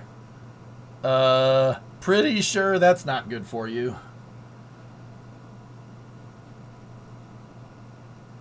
Yeah, either way, the goo might survive. Yeah, the mystery goo. Kerbal mystery goo is people. Anyway, so that's what Sierra Space is cooking up. They're looking at making expandable modules with hard points on the soft structure, which is... That's not an easy engineering feat. Really, really, really cool stuff. Yeah, also micrometeorites. Guys, those inflatable modules are basically Kevlar. It's made out of the same stuff they make bulletproof vests out of. Yeah, it'll bounce micrometeorites off. Yeah, shouldn't be a problem. It's really cool. Hard, dude. A docking point on a soft mount structure. That's like, that doesn't sound like much, but that's actually that's a pretty awesome engineering feat. Yeah. It's really cool. When you put a hole in your pressure vessel, the pressure makes the hole want to become a bigger hole. Bingo. That's, yeah, if you're not exerting uniform pressure on the whole thing, right, you get a de Havilland comet. Right? We don't want that. Not even de Havilland wants that. Anyway, that's really cool. But I do have some interesting news that was brought up about Sierra Space last week. Last week there was a lot of space news. So this was done by Mike Sheets over at CNBC. Let's see what he's up to. See what this is about. Blue Origin and Sierra Space weigh future of Orbital Reef Space Station as partnership turns rocky. Blue Origin and Sierra Space are navigating a potential end to the Orbital Reef Space Station partnership, according to 3 people who spoke to CNBC about the situation.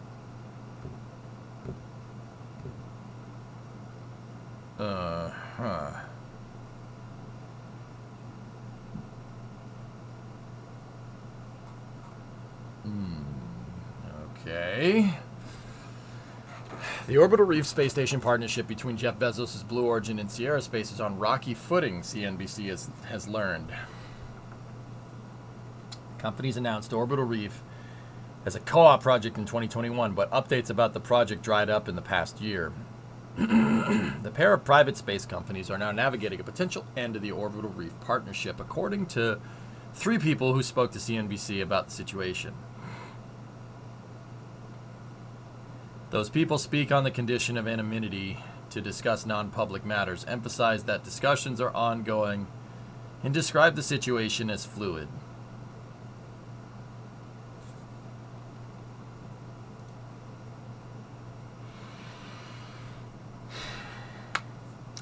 I don't do conjecture. Yeah, that's not really my style, man. If you want to know, Orbital Reef is a project that was announced between the two to build basically commercial mixed-use space stations. So a space station that's basically, think like a strip mall in space almost.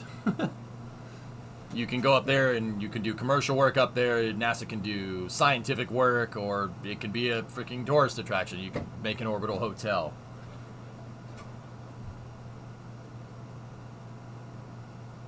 That's actually pretty cool, but I mean, I don't know, like, see, I don't really dig articles like this. I don't like it because it describes the situation as rocky, but then literally like 2 paragraphs down, it says that the situation is fluid. That could mean 1,000 different things. Turns out building hotels in space is kind of difficult. Yeah. The next tweet from Mike on Northrop Grumman Station makes it more interesting, though. Northrop Grumman is reportedly no longer pursuing its own free-flying space station and instead is joining the Starlab project that's led by Voyager.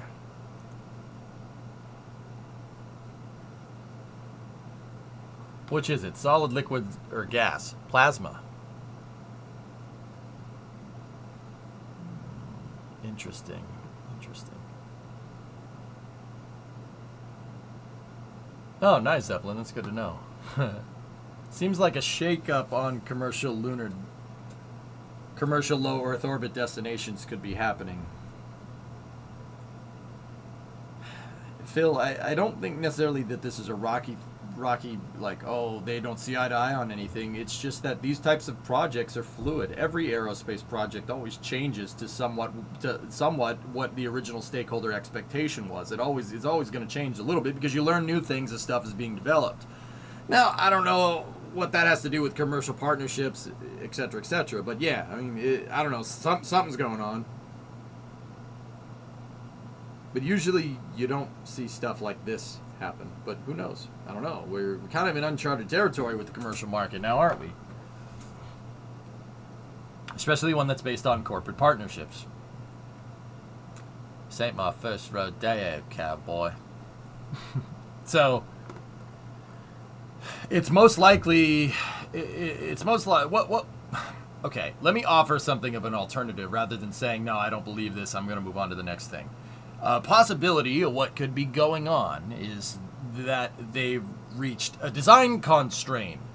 There's a design constraint. Maybe it could be for timeline of modules being delivered. Maybe it could be an actual engineering problem. You know, the inflatable modules don't jive with the regular HAB modules, right? Or maybe one of them there's a long lead item that hasn't been finished being developed yet. So you can't develop a space station around a docking port that doesn't exist. Some items take longer to make correctly, like rocket engines, for instance. Rocket engines are really, really important to get right, so they usually take a long time to make, because if you don't get that right, well, you're not going anywhere. They're called long lead items in the aerospace industry. There could be some long lead items, and with the rate that Blue does stuff and the rate that Sierra Space does stuff, there could be some incongruities that are happening there. It could be a bunch of different things. They could be trying to engineer around one thing. It could be the launch vehicle. Yeah, that's a good point. See last, please. This just popped up like 30 minutes ago about orbital reef.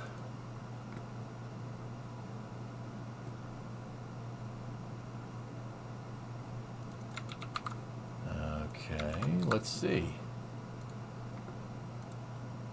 Blue actually does stuff. Yeah, they just don't like telling us, which is really annoying because it actually, because this conversation happens. I mean, seriously, Blue, throw me a freaking bone here, right? Okay, Jeff Bezos, stop humping the laser. Honest to God, why don't you and the giant laser get a freaking room, for God's sakes? Throw me a freaking bone here. I had them liquidated, chat. They were insolent. Anyway, what is this? Scoop. Blue Origin and Sierra Space are in talks over a future orbital reef space station. The relationship is on rocky footing, and while the situation is fluid, the talks may lead to an end of the joint project. And Mike said just now, Blue Origin reassigned a majority of its employees working on orbital reef earlier this year, and Brent Sherwood, Senior Vice President of Advanced Development Programs, plans to leave the company at the end of the year.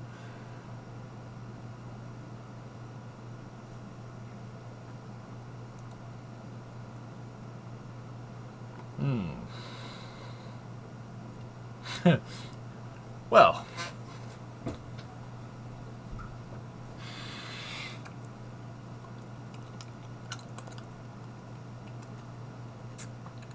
I might be wrong. I might be wrong. It's possible. No, I don't really like reporting on stuff if it's just an anonymous source. I don't like doing that. But, I mean,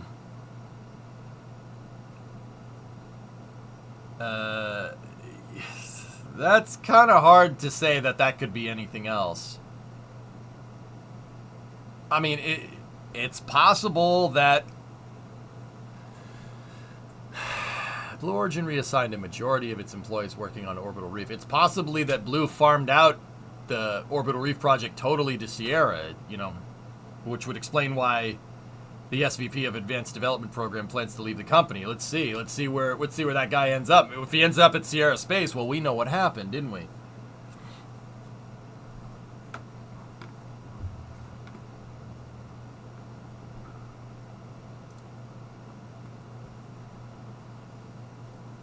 It's also possible Blue Origin is going slowly, that investors are getting angry.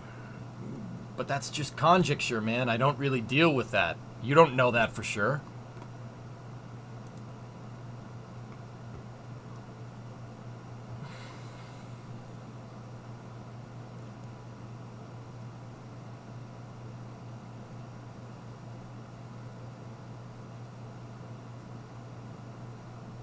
My two cents is that Blue is working on too many projects, so Orbital Reef is on the back burner, and Sierra is clearly moving forward at a different rate, so the fighting is over priorities. Yeah, I would say that's probably the most astute explanation I've heard, Hell Hydra. It's possible. Blue does have their hands all over the place, dude.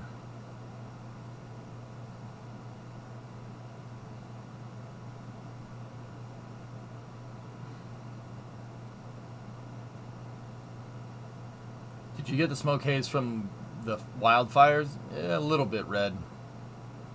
When I was up in the city yesterday, it was a little hazy. Yeah, it was hazy. Blue does have lots of irons in the fire. That's not a question.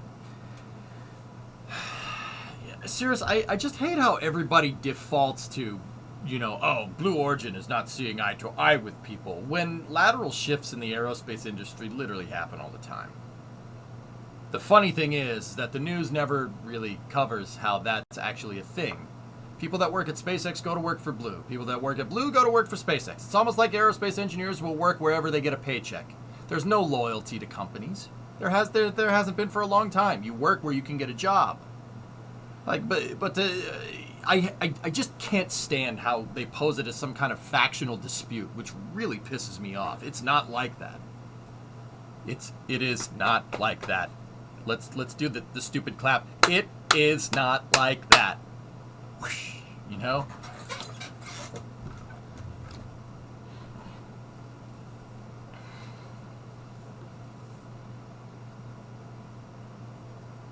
Yeah, the public wants it to be like that. It's very frustrating, Cirrus. It's frustrating being a STEM communicator and having to explain this all the time. But hey, it is what it is.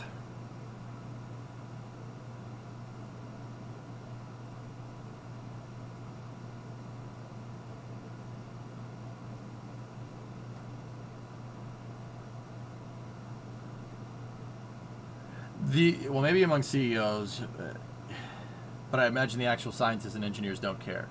I'll pull some sources out of my tail here like they do. I know a lot of people that work in the industry, a lot of people that are watching this stream right now that work in the industry. It's not like that. Yeah, it's not like that at all. You go where you can get paid. That's the truth. I mean, the one exception to that would probably be like people want to work for SpaceX just because SpaceX is at the cutting edge. But that's cool to do when you're 20, 22, 23, 24, 25. When you're 35, it starts to get to be a little much. You know, a lot of engineers work at SpaceX just to say that they work there because it's great to put on a resume and then go somewhere else. You know, like, that's the truth. All this, the other truth at the end of the day, if you want to look at it from not a complete fiscal point of view, is that, look, all of this stuff is cool. You're working on rocket engines if you work at Blue. You're working on rocket engines if you work at SpaceX. You're working on rocket engines if you work for ULA. You're working on rocket engines. That's cool. It doesn't matter where the work is.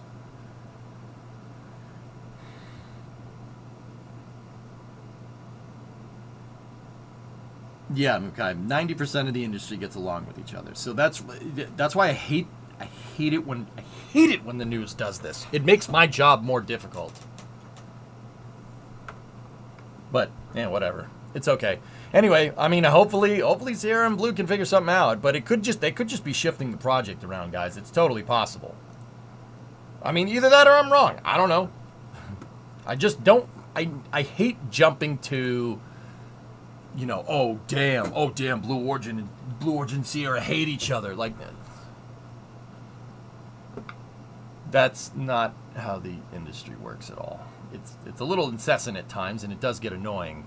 And it's good to know that, you know, I took a break from doing space news for like a month to come back up. Nope, that hasn't changed.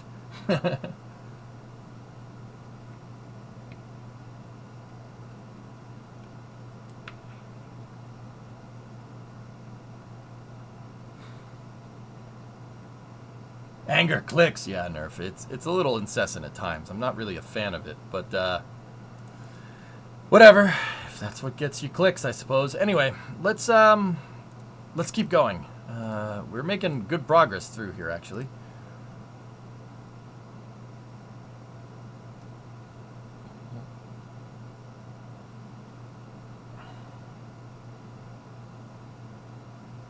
What's the timeline on Dream Chaser look like? Through Fear, Dream Chaser is set to fly early next year on Vulcan for the Commercial Resupply 2 contract. So they're going to use Dream Chaser to bring supplies up to the ISS at first, and then hopefully Sierra Space, there's no contracts for it, but hopefully Sierra Space can pivot into some type of crewed flight on future versions of Dream Chaser in the future. But right now the target is resupplying the ISS with a mini shuttle. It's going to be the first vertical takeoff, horizontal landing vehicle to visit the space station since July of 2011.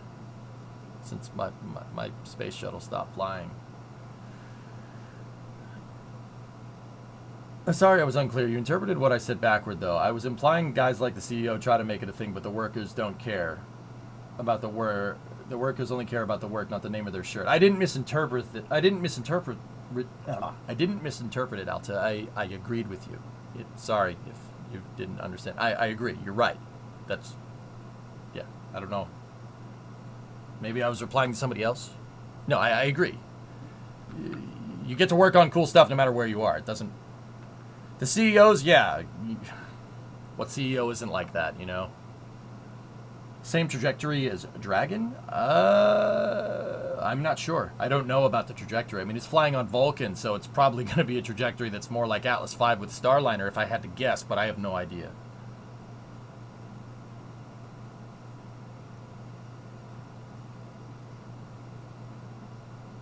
But either way, Altair, no problem. It's all good. Yeah, I think we're on the same page. I agree with you. Yeah. Oh man, how much rocket review have you missed? About an hour and a half, Cerebral. Anyway, so the next International Astronautic Congress, which is basically a huge symposium that happens every year. It's called the IAC. It happens every year. It's basically like CES, but for spaceflight. The Consumer Electronics Show, like, it's where everybody gets together and talks about what's going on. The next IAC is in Baku. Well done, Baku. Azerbaijan, and Elon's actually going to go there and supposedly give a Starship update. That's going to happen. He's speaking at the IAC.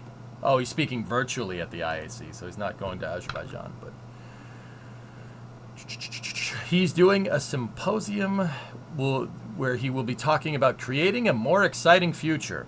As the most powerful launch system ever developed, the Starship and Super Heavy launch vehicle is a fully and rapidly reusable transportation system designed to carry satellites, payloads, crew, and cargo to a variety of orbits and Earth, lunar, or Martian landing sites. SpaceX's chief engineer will provide an update on the design and development of Starship as SpaceX strives to fundamentally change the future of space transportation and help make life multiplanetary. Cool!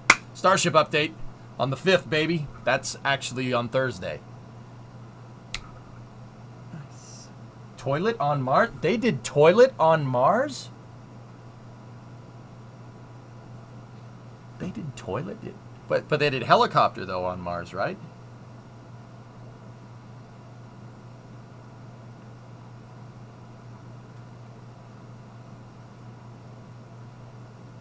But will it be information we don't already know from watching tanks every day?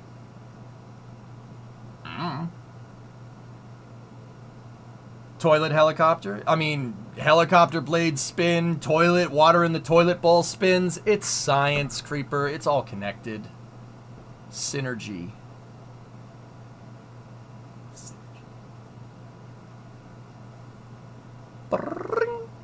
Bentley.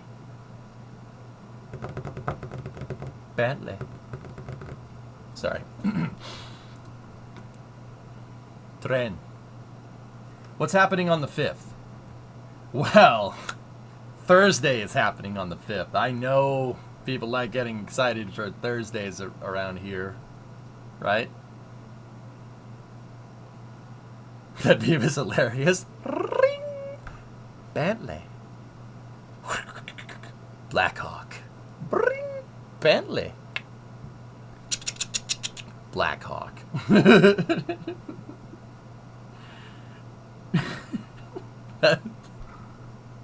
The Humvee one is my favorite, dude.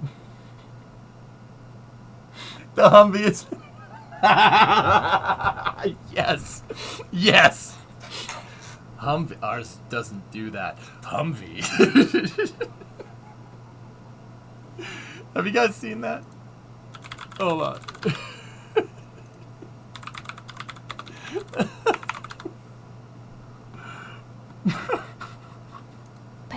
Here, watch.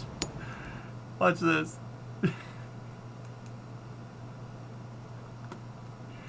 Here, ready?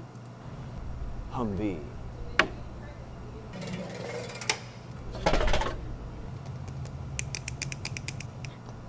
Bentley. Humvee.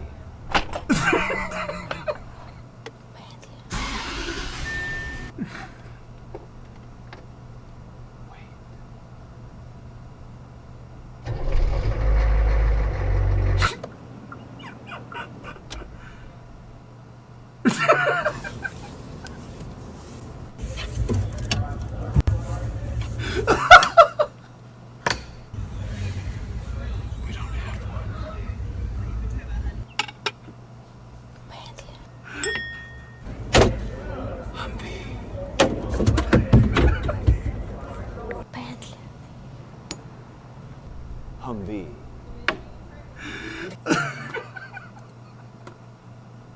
Humvee. Clink. It's the water bottle and it falls off the dash. That's so funny, dude. Bentley. Cling. Humvee. Just touch the steering wheel. It's so good. Oh my god.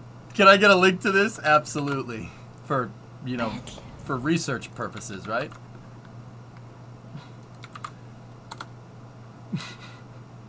This one is your favorite? Is this the Blackhawk one? All systems, that one is still funny. What's this? Bentley. Like the Panzer Sparwagen.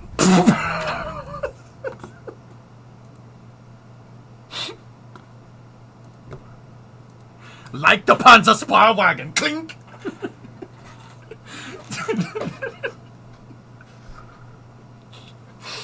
Okay. Okay, that escalated quickly. I mean, that really got out of hand.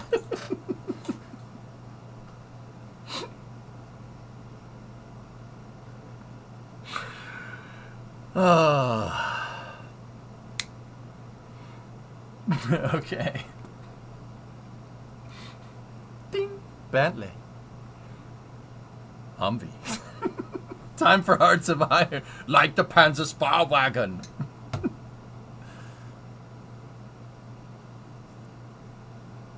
Okay. Alright, back to the space news. Okay, so this one's coming from Jeff Faust over at Space News, the website Space News.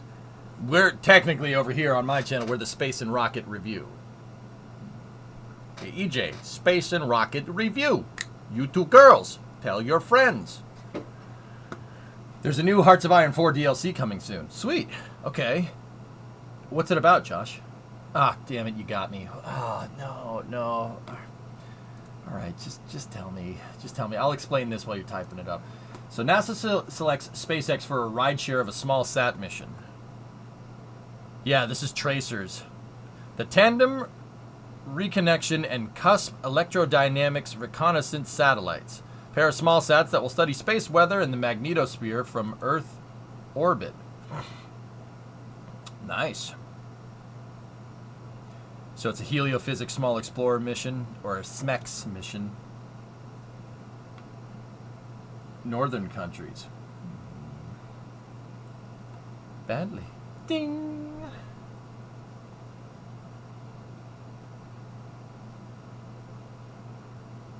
Bentley versus Tractor. Kubota. I've seen all of them. I don't know what made me think of that synergy. I don't know why that made me think of that stupid meme, but it did, and it's pretty funny. All right. Let's see. The cost of no more than $115 million. The NASA announcement of Tracer's launch did not state how the spacecraft would launch, other than on a Falcon 9, and did not provide a launch date. NASA spokesperson Lee J. Lockhart said September 29th that Tracers will be a primary payload of a rideshare mission going to sun-synchronous orbit in April of 2025. Okay. Cool. So that's going on a SpaceX transporter mission 2 years from now. They got to make the satellites. Making satellites takes a long time. I've never heard of these. Heliophysics. Maybe it's the grav drives shifting the magnetic pole. I kid, I joke, I kid. Anyway, next article. The new DLC has Scandinavian focuses and, more importantly, customizable equipment manufacture. When does that come out? Do I have to play it again? You didn't make the cut on your SpaceX developer test. I'm sorry, man.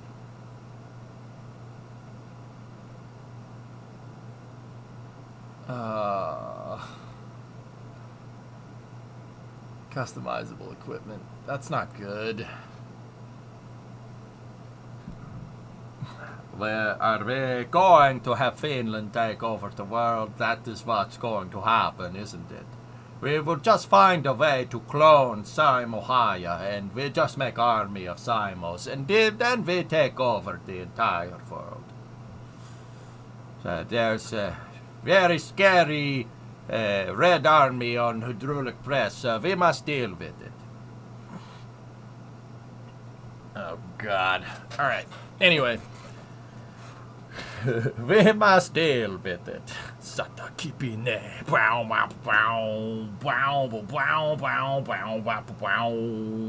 It was a while ago. It's all good. Yeah, Preston. Hey, if one door closes, another opens. You know what I mean? I hate to sound like a broken record,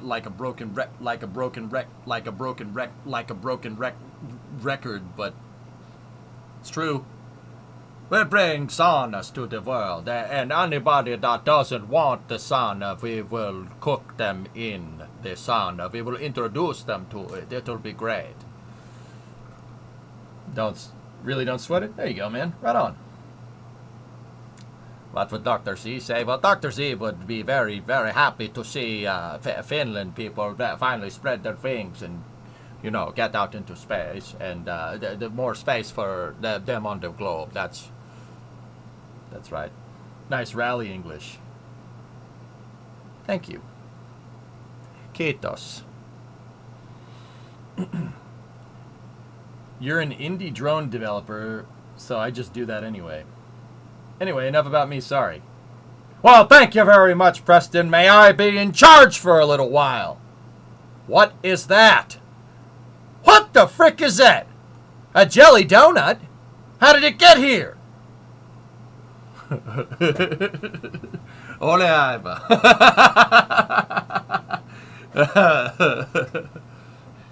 What is that private pile? A jelly, how did it get here? Because I'm too heavy. Because you are a disgusting fat body pile. Excuse me. I didn't know they could stack poop that high. You trying to squeeze an inch on me somewhere? God, I love that movie. That movie's the best.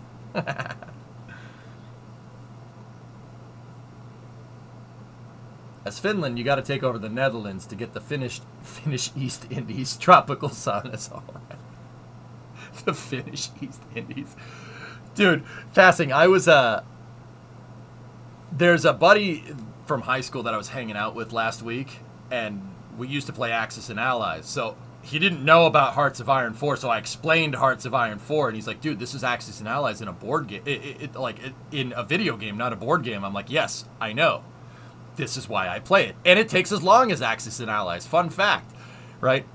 And I explained to him that what we did with the Italian league, we are checking. We are a smooth operator. Checking. I explained what I did, and I explained that in 1944 the Greeks were invading Indonesia. And he was laughing. He was like, I don't know how you did that, but I'm like, dude, neither do I. I don't really know. I don't really know how we pulled that off, but we pulled it off. Yeah. Yeah, I was explaining how, we didn't ally with the Germans, and then they tried to invade the Soviet Union and got stomped. It's pretty funny, actually.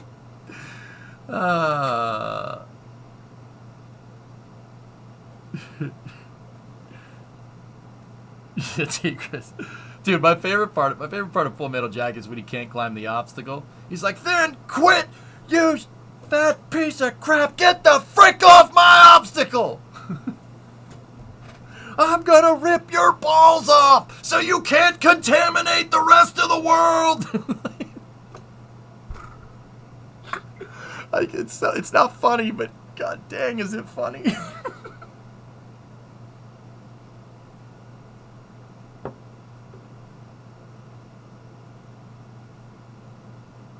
That's awesome, weather guy. Any more space news? Oh, there's plenty of space news, Jim. Kubrick, man. It's a great movie. We're talking about Full Metal Jacket. It's a movie about the Vietnam War. It's awesome. Awesome movie.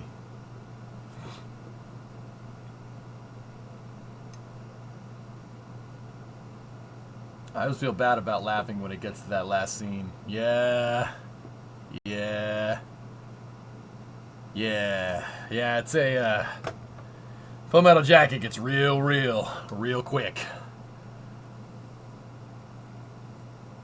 Arlie Ermy, you were missed, indeed.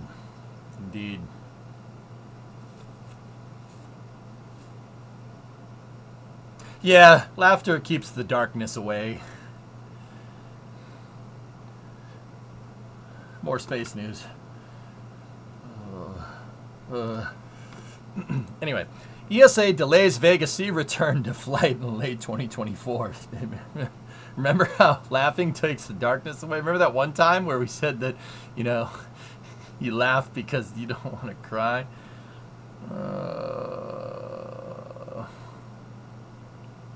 That's Zafiro. What a piece of snot that is. He is, Ty. He absolutely is. You guys know that Vincent D'Onofrio was also Edgar in Men in Black? Well, listen, compared to you, I'm at the top of the evolutionary ladder. So canon, all right? That same dude. It's Private Pile. Yep. Yeah, I know. Crazy. Give me water with sugar. More.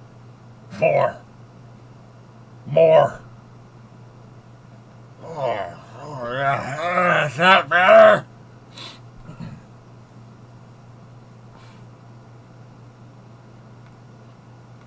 Yeah.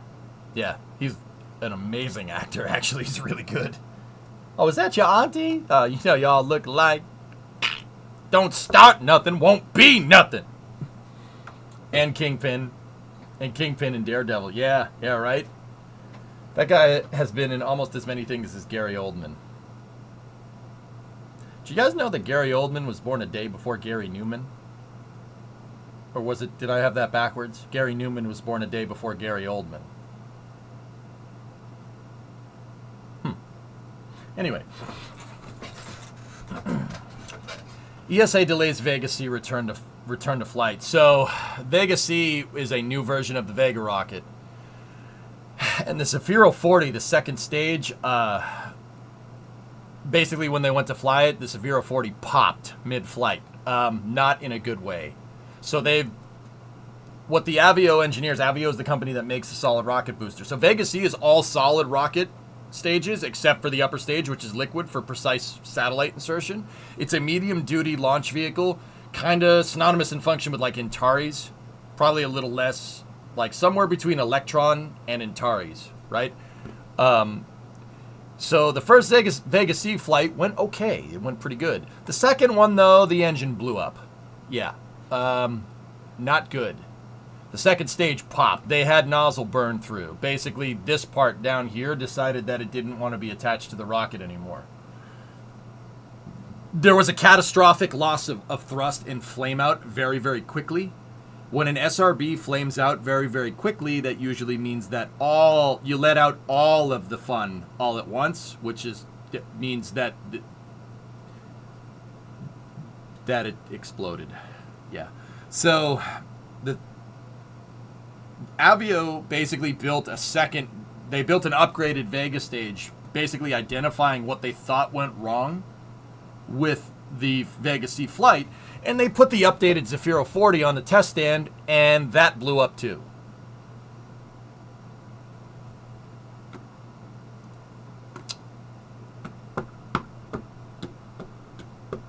Whoops.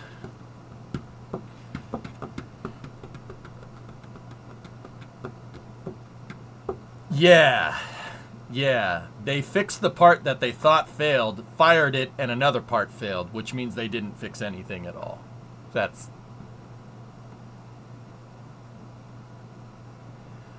not good. Not good. Yeah, that's bad. You don't want that. That's not ideal. The Europeans saw archival footage of Delta 3 and said, hey, we want one of those. Yeah, so I'm pretty sure that's what this says. The ESA announced on October 2nd the completion of an independent investigation into the anomaly that took place during the static fire of the Zafiro 40 motor on June 28th. That test was a part of efforts to return Vega C to flight after a December 2022 launch failure blamed on that motor. Yeah, the motor exploded. It exploded mid-flight. Particularly the whole back end blew off. The aft casing, the aft part of the casing on that Zafiro literally separated. We saw it. We saw it on stream. They never said that's what was wrong, but we did. The European Space Agency actually is cool enough, or Arianespace operates Vega C. They're cool enough to put telemetry. They put their actual telemetry on the stream. It's not just like some animation. So basically, what we saw was the SRB popped and then, like 5 to 10 seconds later, flamed out. Which, yeah, SRBs don't usually turn off like that. When they turn off, that means you let all of the fun out really, really quickly. The only thing I can really think of is that, you know, if this is the SRB and the cap of this bottle represents the aft part of the casing, the only way you could get the SRB to flame out that quickly is if there's no throat and basically the back comes off and all of the flames shoot out of the big opening instead of a little throat that's supposed to be there. I'm pretty sure the aft casing decided it wasn't an aft casing anymore. I could be wrong though. That's just what we saw. So we saw a catastrophic explosion and then a loss of thrust right after that. SRBs don't shut off. That's the only way you can get an SRB to shut off is if you blow it in half. Not good. It had a bout of passion. It was very passionate. It is a very passionate design. So, yeah, here, check this out. Giovanni Colangelo, the ESA's Inspector General, or the chair of the committee that investigated the incident, said at the briefing that the performance of the motor was more or less normal until 39.7 seconds after ignition, at which a new throat insert made of carbon-carbon material was expelled from the nozzle along with other pieces. The motor continued to burn, although at far lower pressures until the fuel was exhausted.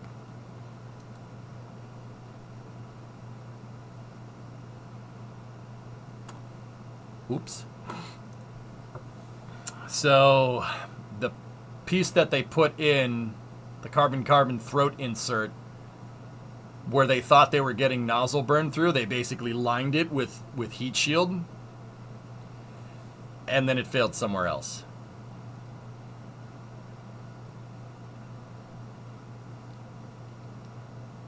That's not good.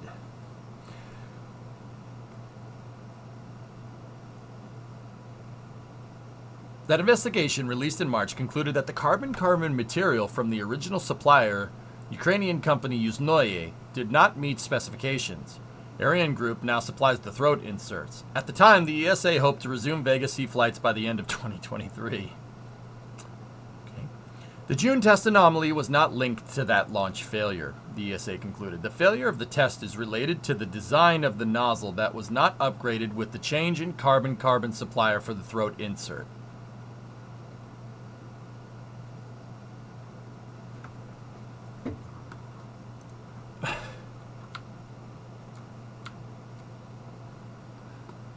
The June test anomaly was not linked to the launch failure. The ESA concluded the failure of the test is related to the design of the nozzle that was not upgraded with the change in carbon-carbon supplier for the throat insert. The geometry of the new throat insert and its different thermomechanical properties contribute to the failure that would have been on the test stand. The effects have not been identified as critical during the redesign.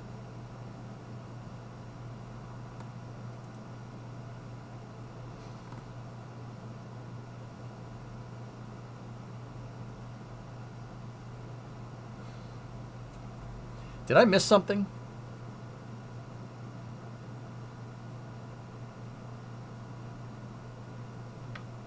I don't know, weather guy. Let me take a look. It's not, but I'll add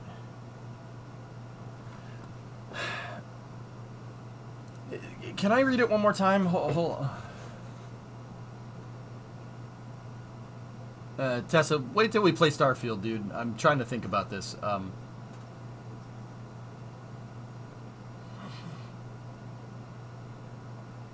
Okay. Cool. Anyway, I just need to read this one more time to make sure I understood that correctly, because that didn't click in my head.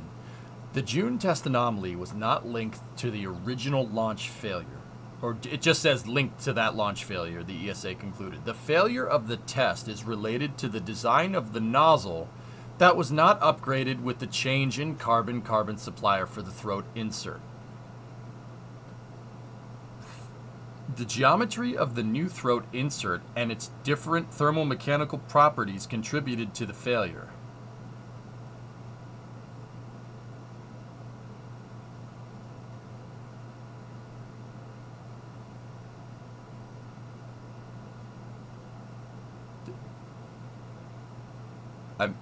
I'm missing something.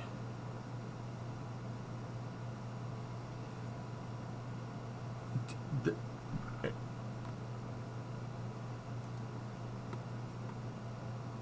June test anomaly was not linked to the launch failure, the ESA concluded. The failure of the test, so the rocket on the test stand, is related to the design of the nozzle that was not upgraded with the change in carbon-carbon supplier for the throat insert.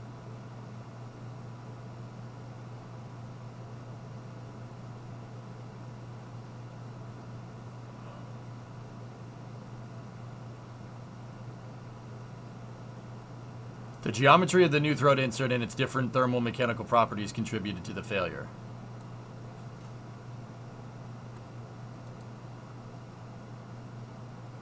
They changed X but not Y and still expected to get the same answer.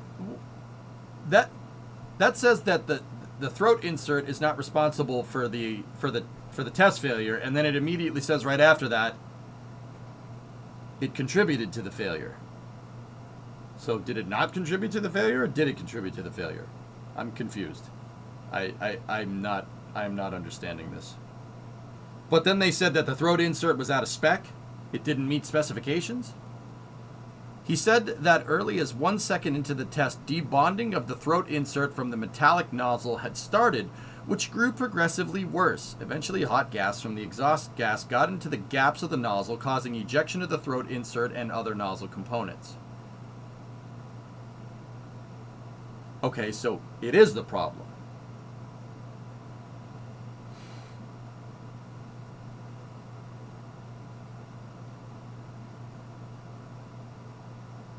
The failure of the test is related to the design of the nozzle that was not upgraded with the change in carbon-carbon supplier for the throat insert.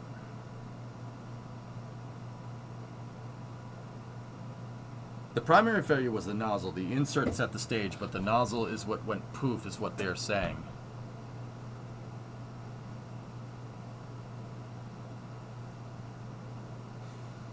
I'm curious whether, guy, that if the new throat insert wasn't the cause of the failure of the test, what was? How do they know they've identified the original root cause?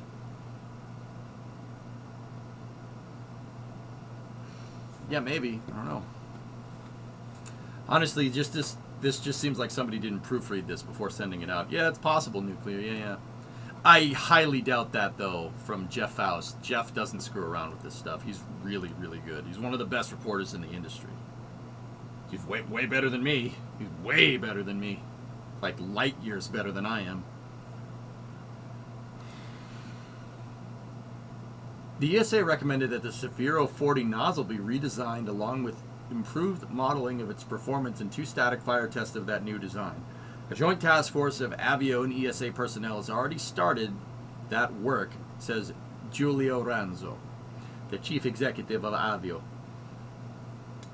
We have to conduct, I would say, an adjustment of the design, a modification of the design of part of the nozzle. Oh man, that thing is... that project is all screwed up.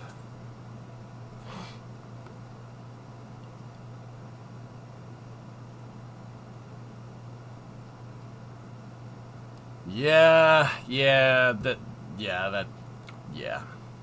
That's probably not good.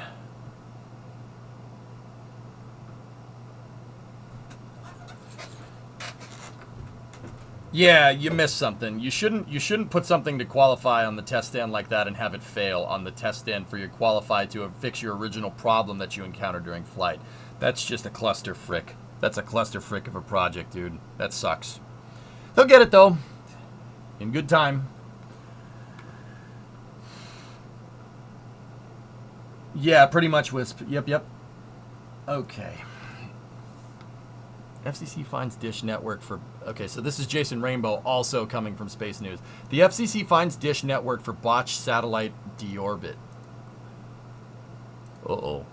Federal Communications Commission has fined Dish Network $150,000 for failing to properly remove a satellite from geostationary orbit. The U.S. regulator said October 2nd for its space debris enforcement action. The settlement includes an admission of liability from Dish for leaving EchoStar 7 at 122 kilometers above its operational geostationary arc, less than halfway to where the satellite broadcaster had agreed to. EchoStar 7 could pose orbital debris concerns at this lower altitude. Uh-oh. The regulator said it approved a plan from Dish in 2012 to move the satellite at the end of its mission 300 kilometers above geostationary orbit, which is 35,786 kilometers above Earth, about 23,000 miles, guys, for people that measure in countries that went to the moon units. Don't get mad, I'm kidding. Dish had estimated that it would start moving the satellite in May of 2022 to ensure it had enough fuel for the trip after 2 decades in orbit, but just 3 months ahead of the planned move, the company found insufficient propellant remaining. Whoops! Whoops! Dish did not respond to requests for comment. Oops! Oh, that's not good. Not good.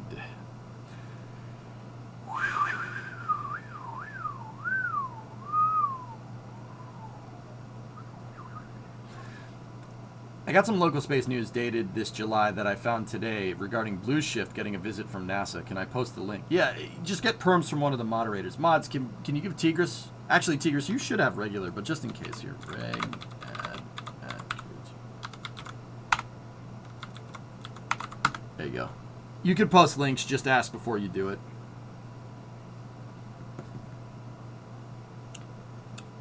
This is a breakthrough settlement, making very clear the FCC has strong enforcement authority and capability to enforce its vitally important space debris rules. Yeah, you don't want to... Kessler syndrome or just uncontrolled satellites that close to geo is not cool. That's asking for trouble. And if we get a debris field out at geosynchronous, well, I mean, amongst other things, goodbye satellite TV and probably Sirius satellite radio along with it. All the satellites will just run into each other, and all the debris from the satellites are like a shotgun blast for other satellites that make an even bigger shotgun blasts.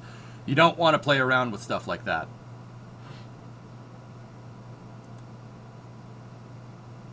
Dude, I remember watching that launch because we had Dish and they set up a special channel to rebroadcast it. I'm pretty sure we watched EchoStar 7 launch. That launched on Falcon 9, if I'm remembering right. Yeah, and goes. Yeah, goodbye weather reports. Yep. Satellite debris. Criticality. EchoStar 7 was in 2016? 2016? Discovery, go at throttle up.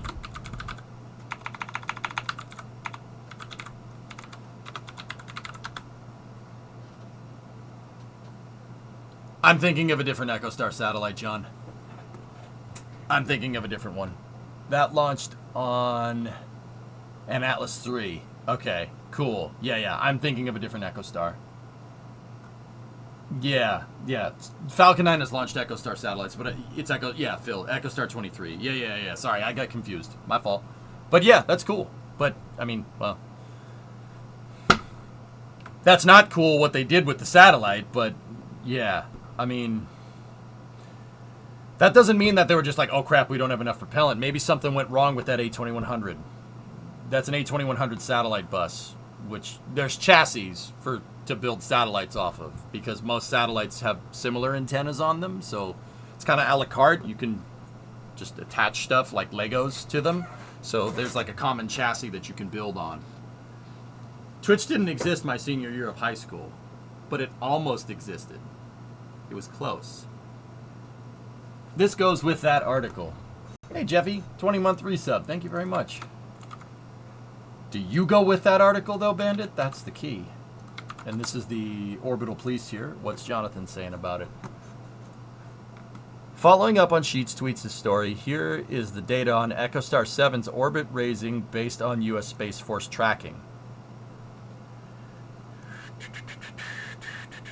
So Q1 2022, they boosted it.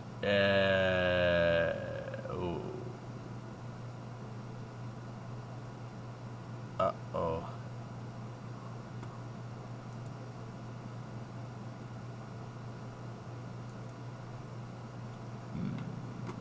So, see how this line goes up and down and up and down and up and down and up and down? Yeah. Yeah, that's yeah, that's not good. That's not ideal. Actually, that's precession. I think precession is causing that if I'm looking at that right on the scale. So it seems to be reverberating every 3 months between high and lows. So that looks like orbital precession that's making that happen. I could be wrong though. I'm not the orbital police like Jonathan is. Not circularized. If it was not circularized, the frequency of that would be a lot higher though, Caveman, right? It would be on a day-to-day basis because near geosynchronous, right? Is it matching lunar cycles?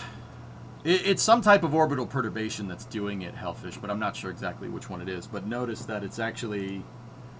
see right there? That's pretty much dead in the water. So this is with propulsion. That's what the orbital track looks like with propulsion. That's what it looks like without propulsion. It ran out of fuel.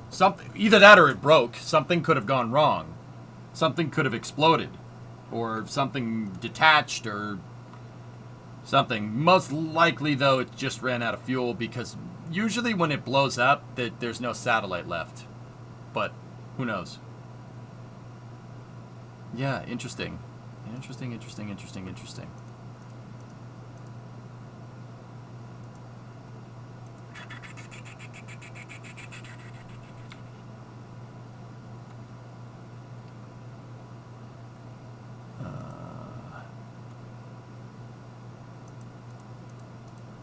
Okay, so I'm just kind of moving around some news here real quick.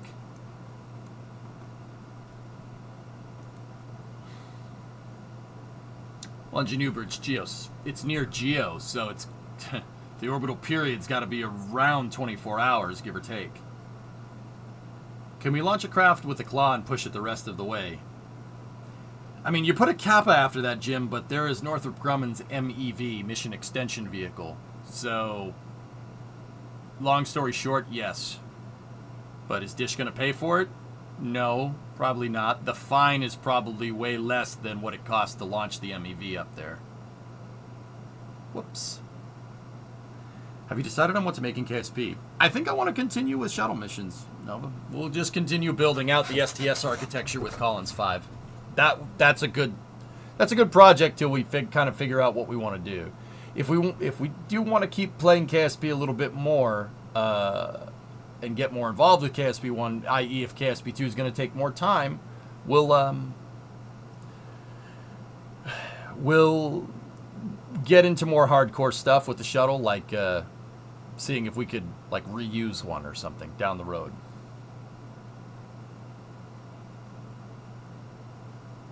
In my opinion, the fine should be paying to launch the MEV to deorbit it. Fact. KSP2 make a lot of improvements, are pretty much the same. There's a lot of performance improvements, Drewby. There's not so much in terms of stuff that's been added to it. They're waiting to do that. Yeah. We should be seeing the science update and hopefully re-entry heating sometime soon. I just really need those. I need the editor controls, man. Can you see the Collins architecture evolved into direct? I mean, maybe. Have you ever had something come back after a long stay at Geo for material studies? Not to my knowledge, John. You want to know what the crazy part is, dude? There's probably a couple $1 billion worth of recyclable rare earth metals in graveyard orbits up there. True story. Yeah. All the satellites that have gone decrepit over time, dude. Like, because satellites that are up at Geo, those sat buses have a lifespan of about 10 to 15 years, give or take. Sometimes they can extend it more, like 20 years, and then run out of fuel trying to get rid of it. But yeah, once they're out, they put them in what's called a graveyard orbit. Dude, there's probably 50 or 60 Centaur stages up in graveyard orbit. There's all kinds of satellites up there, all kinds of stuff, dude. Rare earth metals, satellites, platinum, coppers, all the stuff that you need to make like rocket engines and stuff. It's all up there already. Whoever figures out a way to recycle that stuff is going to make a lot of cash. Actually, what I think the cool thing would be to do is build a processing facility in low Earth orbit and a tug that can get up there, grab stuff, and bring it back down, and just recycle those materials and start an on-orbit scrapyard, and then build stuff with all the raw materials, because somebody already paid for all that stuff to go up there.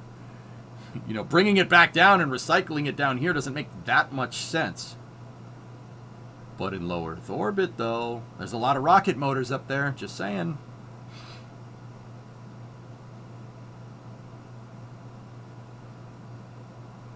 Just saying. The government ain't going to go for a low Earth orbit scrapyard unless they run it. Yeah, but who owns that stuff?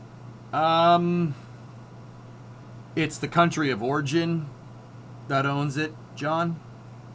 And if it's a private satellite, if it's a commercial satellite, it's that company's property. Maritime salvage doesn't necessarily apply to space, Cobb. No, it doesn't work like that. during the Cold War, part of the 1967 Outer Space Treaty was that stuff. Basically that said there's no such thing as legitimate salvage in space. The reason why is if, like, a Soyuz, for instance, you know, had an emergency abort and had to land in the U.S., which Soyuz did have an abort landing area. I believe, if I'm remembering right, it was in Michigan. It was somewhere in the Midwest. Basically, if a Soyuz had an emergency and they needed to get crew down really quick, they could land in the U.S. But that Soyuz capsule, we don't get to keep. We'd have to give it back because it's not ours. Like, stuff that's launched into space is owned by the country of origin or company of origin at this point. There's no such thing as maritime salvage in space. That was banned in the 60s because the Soviets and the U.S. were worried about stealing each other's stuff. Yeah. But what about the Rocinante? Yeah, it's called the Tachi, Henry, and that's called stealing. Okay. No, legitimate salvage. Yeah, they got a word for that. It's called stealing. Yeah. Belter scum. Pretty much, Hellfish. Yeah. Mm-hmm. Soyuz had landing sites in the United States and in Canada. Oh yeah. Oh yeah. And the U.S. said, yeah, if Soyuz lands out there, yeah, we'll give it back to you, sure, as long as you do the same for us. And they were like, yes, he's fine. He's fine. We will give back. What if the company of origin no longer exists? Then who owns the stuff? Vanguard, I'm going to go ahead and assume you're talking about the Soviet stuff. Russia retains ownership of most of the stuff from the Soviet space program. So that's the only contextual thing that I can really think of. The shuttle had sites in the USSR. No, not the shuttle, but the Apollo capsule. Sure. What about where the company got bankrupt? I'm not sure what the legal precedent is there, Tessa, to be honest with you. I don't know. Are you thinking of a specific example, or are you just asking? Because oftentimes if it's a commercial thing that's up in space and that commercial company goes bust, NASA, if it's a NASA origin technology, it would go back to NASA's ownership. The only example I can really think of that has precedent here is Bigelow. Bigelow went belly up because of COVID, and NASA... The patents for the BA-330 and the inflatable modules were transferred back to NASA when Bigelow went belly up. NASA ended up retaining the patents on those inflatable modules. That's the only thing I can legitimately think of. Also, Beam on the International Space Station, the Bigelow Expandable Activity Module. Beam ownership was transferred to NASA as well because it's attached to the ISS. And they literally use it as a trash can and storage. Usually somebody buys the assets. Well, because of ITAR and stuff, Aqualex, it usually goes back to either the DoD or wherever the patent project originated from. But that's the only precedent that I can really think of off the top of my head. I'm sure there's others. Why would it be considered stealing if they abandoned it in space? Well, they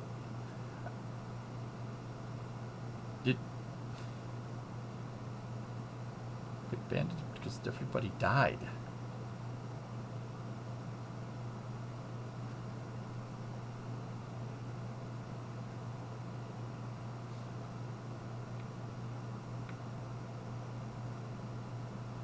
This is just adding to the list of changes that have to be made for spaceflight to be a normal airline type stuff.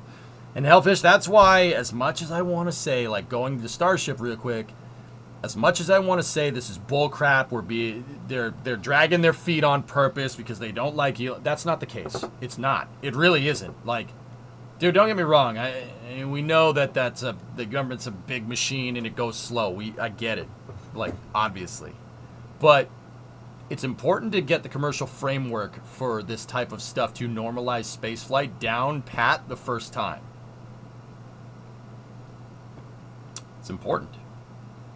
If you get it right, if we get it right here, you know, and I mean, actually, super heavy in Starship is a pretty damn good first thing to base it off of, because no one else is going to make a vehicle that big for a good while, right? No one's gonna the commercial launch sites that are going to be coming in the future aren't going to be as big as super heavy, at least in the short term, right? So this is actually a great opportunity to really lay down some good framework for building a commercial launch site and having commercial launch operations, and basically making spaceflight more like airplane travel. This is a great opportunity. So I kind of don't blame the FAA for being slow and steady about this. I'm just still getting confused why Fish and Wildlife Services have any jurisdiction here, but we already talked about that before, so I don't want to talk about it again.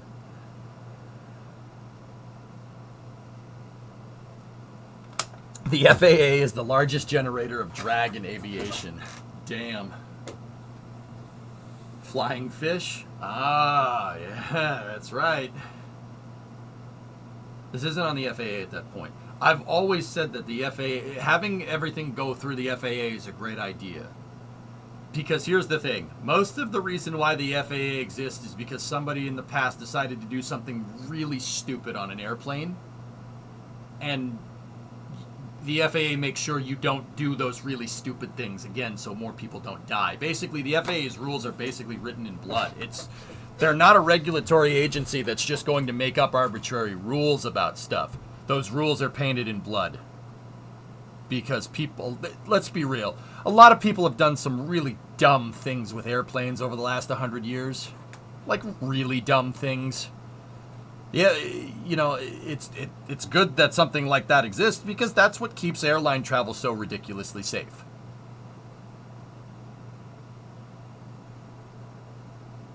Like making the windows square on a pressure vessel was a pretty stupid idea.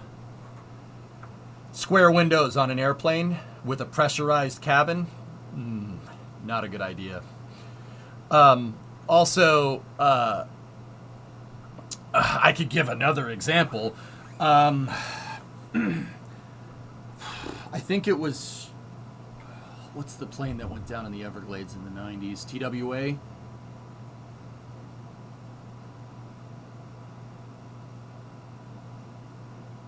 Basically, somebody put pressure vessels that were pressurized inside of an airplane's cargo hold and didn't label it as pressurized cargo inside of an unpressurized cargo hold. The value jet, yeah. Oops. Yeah. So passing, you want to hear a good one? The reason why, if I'm remembering correctly, it could have been another flight.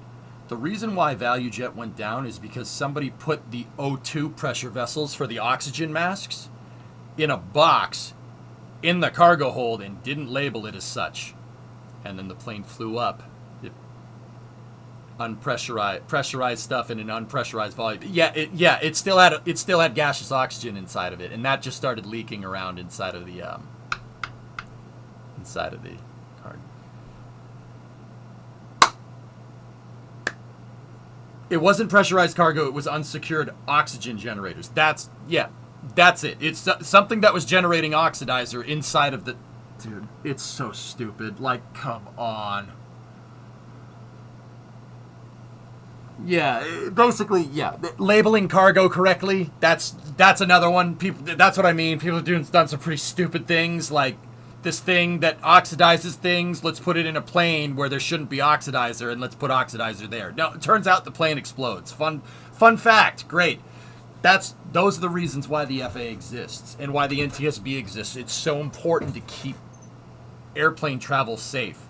I've had pilots, actually a good pilot buddy of mine that flies pretty big airplanes around. Let's just leave it at that. He doesn't like to tell people about it. The guy does watch the stream. He's a good friend of mine. He basically explained it to me like the FAA isn't your friend, but they ain't your enemy either. They're the referee. You know what I mean? And hopefully the refs don't make some bad calls. But, sometimes. But that's the reason why they exist. Having the FAA oversee Starship and the first commercial launch site, going back to her point, is a really good idea. That's really smart. Don't forget the doors on the DC-8. Yeah, also putting an engine where the hydraulic lines are in the path of the engine's cowl, also a really stupid idea. Yeah, the DC-10 had problems where if the engine had some type of problem, the one that's back up on the wing, the jet engine delaminated and it literally severs the hydraulic lines to the control surfaces. Yeah, that was pretty stupid. That's a nice shirt. Oh, thanks, Nez. You're a nice shirt, buddy.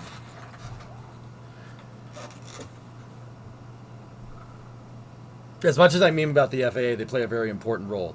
Yeah, Twisted. I have a buddy of mine that flies some planes that have heavy designators in the call sign. He said that, dude, they're not your enemy, but they ain't your friend either. You know, that was what put into perspective why having the FAA oversee Starship is a really good idea. Really good idea, because they're taking all those stupid not to do ideas and applying it on top of SpaceX's awesome iteration and making sure they don't do anything too crazy. That's dude, it is the perfect candidate for setting up commercial space flight as a framework to work within, to just normalize it, make it like airplane travel. Dude, that's a really smart move, and I will still maintain that to this day. What I don't understand is why other regulatory agencies are like, yeah, we got to weigh in too. No. Discovery, no, there are past executive orders that literally say you shouldn't. You can't do that, but you're doing it anyway. All right, cool, sweet. Hey, Mank, 79 months. Thank you very much. Is this a good time to bring up Boeing? I don't know what happened there, Klavic, but if it smells like poop and it looks like poop, it's probably poop. Either that or chocolate sundae. But chocolate sundaes don't smell like poop. Say, would you like a chocolate-covered pretzel? They're a little melty, but damn are they exquisite.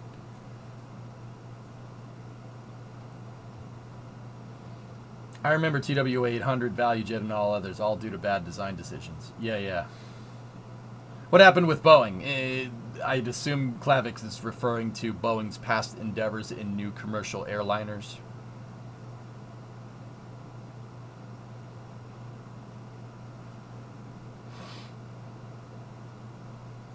First Starship flight was scary. Think about it. The FTS didn't work and it wasn't controlled leaving the pad. They got lucky. Yeah, Foz, That's the other thing, dude. Yes. That could have been way worse. I mean, it wasn't, but that Flight 1 could have ended very poorly.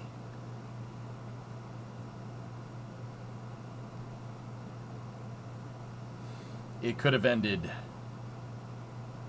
very poorly. Yeah. But with that being said, it was pretty awesome to watch. It was pretty sweet.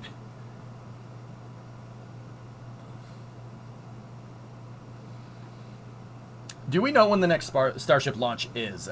Spartans. It could be as early as the end of this month, or it could be as late as the end of this year. I'm not really 100% sure. The reason is because the Fish and Wildlife Service just for whatever reason has decided that they need to do a programmatic assessment as well, an environmental assessment. I'm not 100% sure why, and when I say that, I actually mean that I don't really get why they're weighing in or what the purpose of that was. I'd have to go read some more. I've been kind of out of the space news loop for a month. I mean, thanks, Starfield, and very cool. I appreciate that. But anyway,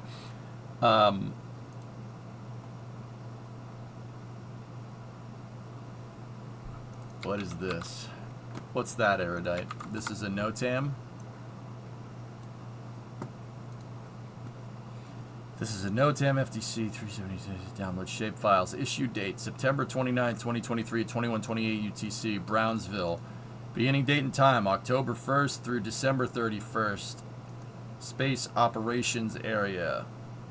Pilots may contact Houston ARTC 281230. Airspace definition. On the Brownsville Vortac, bro, 61 degrees center, radial 12.7 nautical miles. Radial 12.7 nautical miles, 2 nautical miles, radius from the surface up to and including 10,000 feet above sea level from October 1st to December 31st. Up to 10,000. This is testing. That's for testing purposes.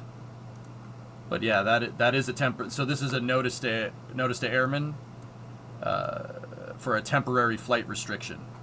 Oh yeah, this is another thing that the FAA does. They also coordinate, don't fly here because there's a rocket there's gonna be a rocket launching there. Probably don't want to fly near that. Yeah, they also help with stuff like that. That's kind of important.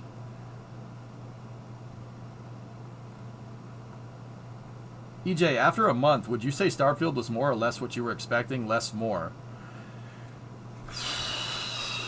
It was not what I was expecting, Squall. But what we got, I was happy with. It was a good game, dude. Starfield's fun. It's really fun. Really excellent game. We sank 200 hours into it in a month. No problem. Easily. Dude, I could do another 200 hours in that game. Easily. Just doing all the side quests and surveying planets and building outposts and stuff. And building ships and hunting ships and leveling up. Dude, I could do another 200 hours. Easily.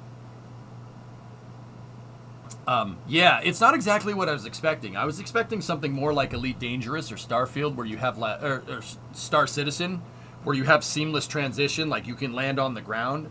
I basically wasn't expecting No Man's Skyrim, but I'm not upset that we got No Man's Skyrim, because that's Fallout 4 in space or No Man's Skyrim is fantastic. I'll take that. Looter shooter in space with spaceships, where you can build your own spaceships. I'm in, dude. Yeah, it was great. It's a great game. I really enjoy it. We're going to play it after Space News. I want to go ship hunting again. That's fun. I wanted an Elite Dangerous alternative. Ty, that's what I was expecting. That's what I was expecting. I was expecting something to kind of go toe-to-toe with Elite Dangerous, not necessarily Skyrim in space. But I'm not upset that we got Skyrim in space, Your next character has to be some Rockefeller type that refines raw materials into millions in parts and such. Yeah, maybe. Did you see the capsule return note, Tim? Sizable area of most of the Utah desert testing area. The capsule return. Osiris Rex? It's the Dugway Proving Grounds, Deadbringer, but yeah. Yeah, I didn't see it exactly, but there's a lot of space out there. I just don't think Bethesda has the engines needed to create an Elite Dangerous type space simulator. I agree, but the way they did it is actually pretty cool. Their instancing system of an entire planet is pretty damn impressive, actually. Yeah, the way they did it is actually... Yeah, that's really cool. Osiris Rex has to be the most baller name for a mission ever. But what about New Horizons? New Horizons is pretty good. And Discovery, go the New Horizons mission got an extension. Yep, they're going to continue. NASA's going to continue New Horizons missions of exploration of the outer solar system.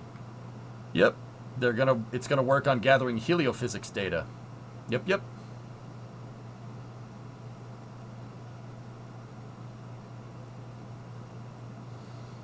Yep, New Horizons brought us some really high-def pictures of Pluto.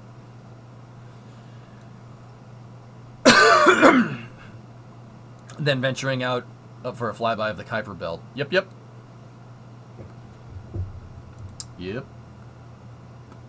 Discovery, go at throttle up. Hey, Kelly. 56-month resub. And, Etal. Hey, man. That's a 14er. What's up, dude? Been chilling with you today. Enjoyed watching the shuttle landing earlier. Oh, thanks, man. Thanks for lurking, dude. That...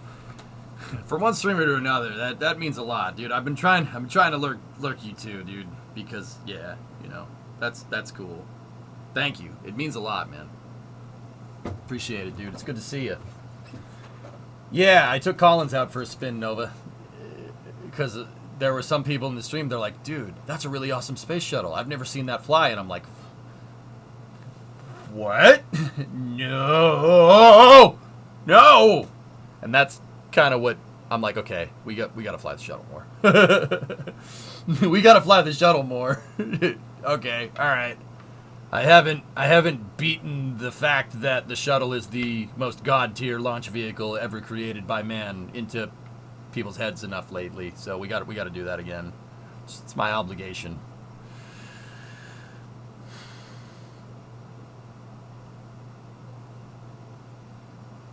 Nice thump.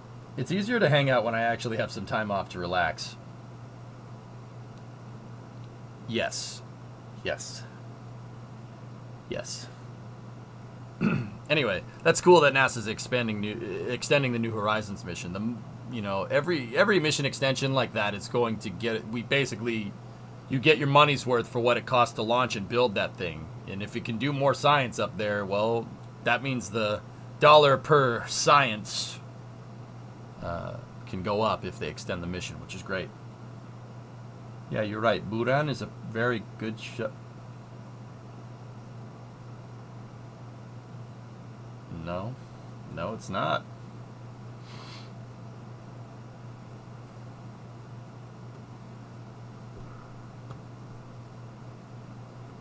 I'm lurking a bit too lately because of work stuff. Well, everybody's busy. It's all good, man. I get it. I get it. It's all good. It's all good, man. I appreciate you guys keeping me on in the background, though. Thank you for thinking of me. I don't take that lightly. If I'm your background noise, so be it. Whatever. All good.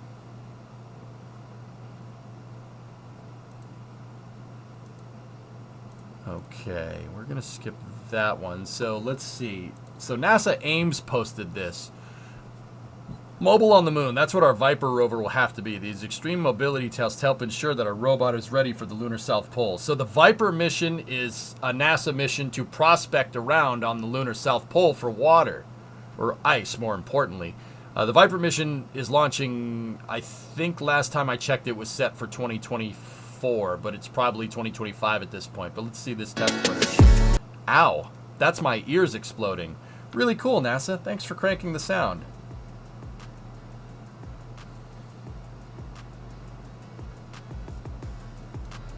Yeah, the Viper is actually a lander that deploys a rover, and this is some tests for the rover, and that... Damn, dude. Are they playing sandbox games right now? Same here, lurking to unwind after dealing with the disaster that is the New York DMV. I do not, Callie, I'm sorry. That's... Dude. Hey, it can crab. Look at that. Whoa.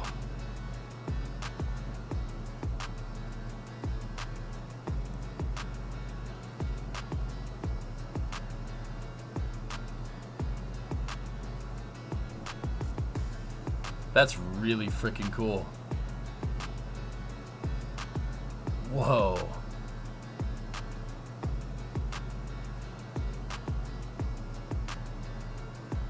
Yeah. Note how everybody has like a mask and stuff on, because if you want to imitate lunar regolith, it's like talcum powder. It's very, very, very, very, very fine sand. So, yeah, anybody that use baby powder or Gold Bond or something, that stuff gets everywhere. You don't want to inhale that. That's really bad for you. Yeah, that.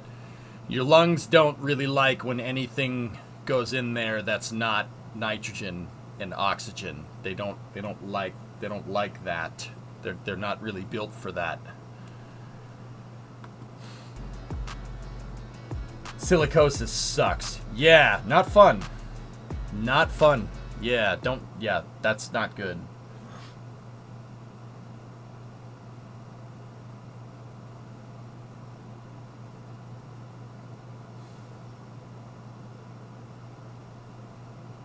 It's not talcum powder, it's highly abrasive. I know it's not like talcum powder. That's why I said it's kind of like talcum powder. Yeah, it is talcum powder. You must have missed that part, though. Discovery, go at throttle up. Heavy metal, what's going on, man? Tier 2, 44. This is a 44-month sub. The most powerful sub in the world that will blow your chat clean off. You gotta ask yourself one question. Are you feeling lucky, punk? Are you feeling lucky, punk? Nice, man. I thought you were gonna go Missile knows where it is copy pasta with that, but it ended up being Dirty Harry. I feel like a Dirty Harold. Very nice.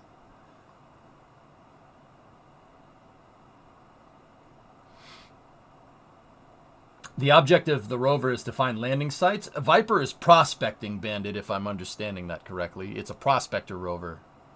Very similar to what Chandrayaan-3 is doing. But, yeah. NASA. So, that's cool. That's a really, really awesome rover. I could look at this all day. But see how that sand is super, super fine? You don't want to be breathing that. It's, yeah, very bad for you.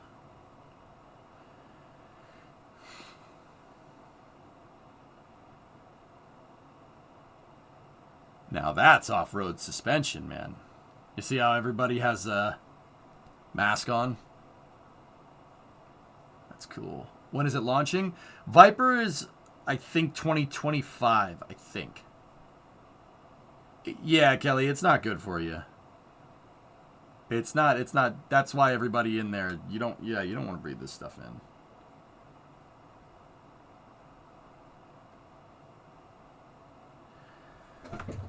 Look at that thing. It can inchworm through quicksand. That's what the lunar regolith is like, guys. Like I said, it's the consistency of powder.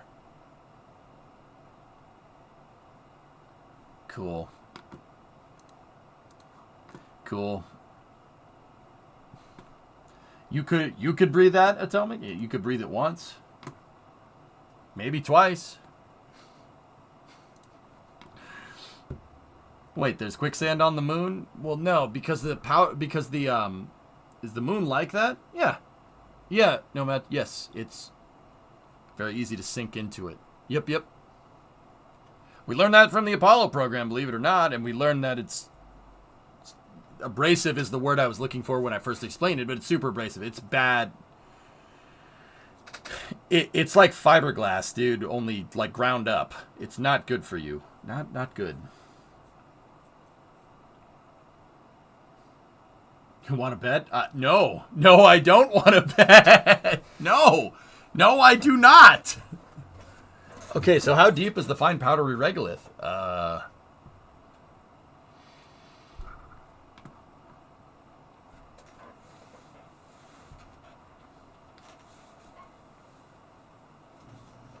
How deep is it, Repairy? I don't know, a couple of inches. Kind of varies, dude, depending on where you are in the moon. It could be super freaking deep in areas, like where there's been ejecta from a crater. It could be really deep. We don't know. We've only scratched the damn surface on the moon. Actually, only scratched the surface.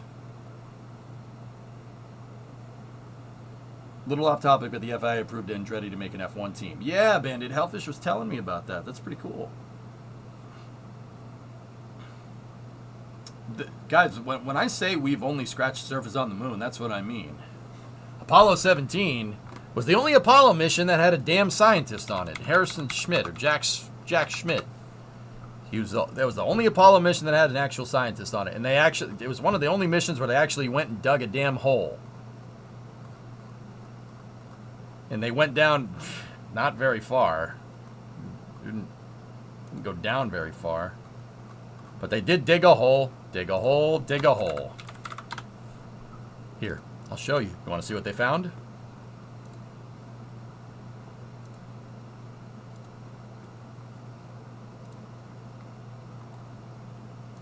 Let me find something that's color corrected. There we go.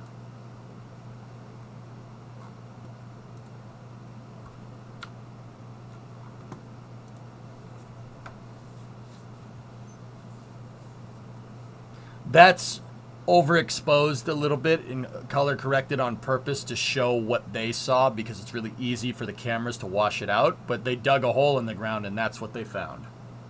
It's orange!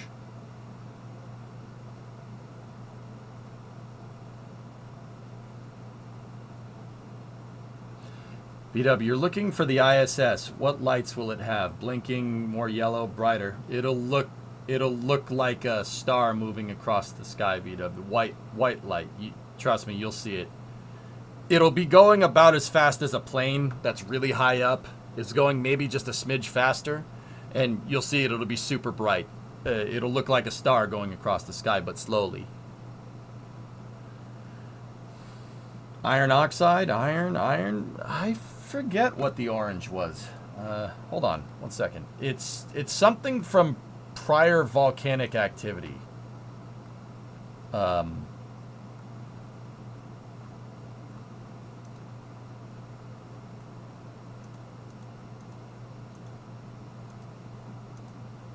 Actually, just on a side note, if you guys want to see how nutso of a mission Apollo 17 was compared to like Apollo 11, those longer term exploration missions with the rovers, I think they were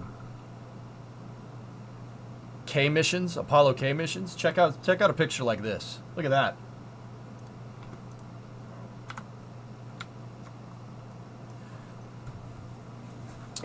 Guys, Gene Cernan and Jack Schmidt drove like 10 miles away from the LEM.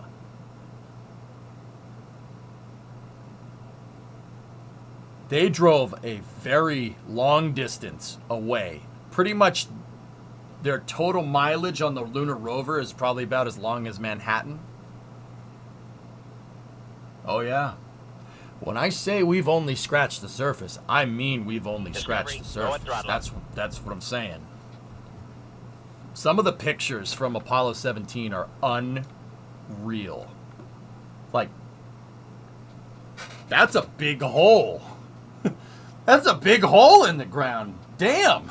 You know, like, here, I'll show you some other ones too. But yeah, they found orange soil. It's something about, it's not iron oxide. That's what I thought it was. It's something to do with leftover volcanic activity, which means, so it's volcanic glass. That's what it is. And it's left over from, well, the moon had volcanic activity at some point. It doesn't say much, but it is interesting nonetheless. I mean, but yeah, just on a side note, some of these EVA photos from Apollo 17 are insane. Like this one, for instance. Like, dude, they drove a very long way away.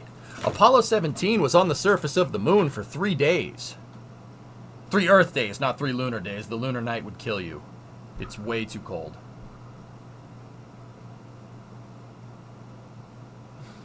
But some of these pictures, man, it's just...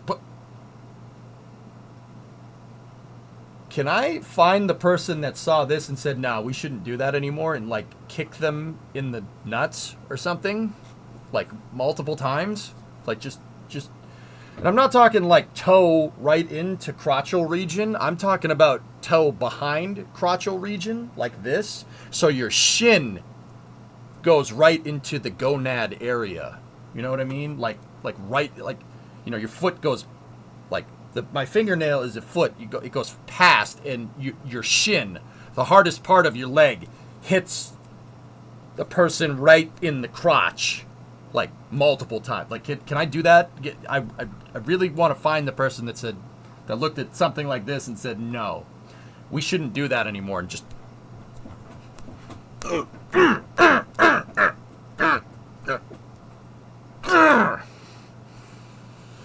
Anyway, moving on.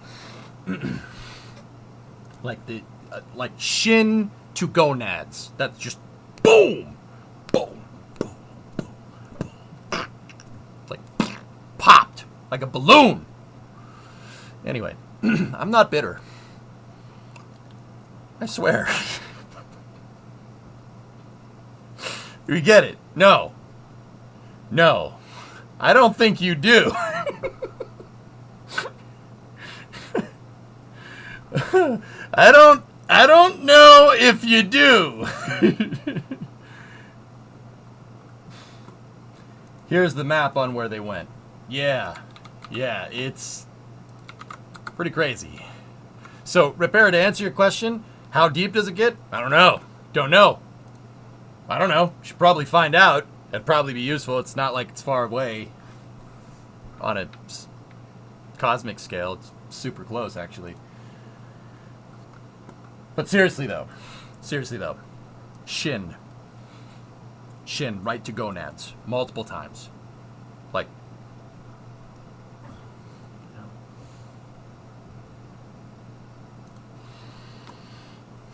what were they trying to draw? Don't know.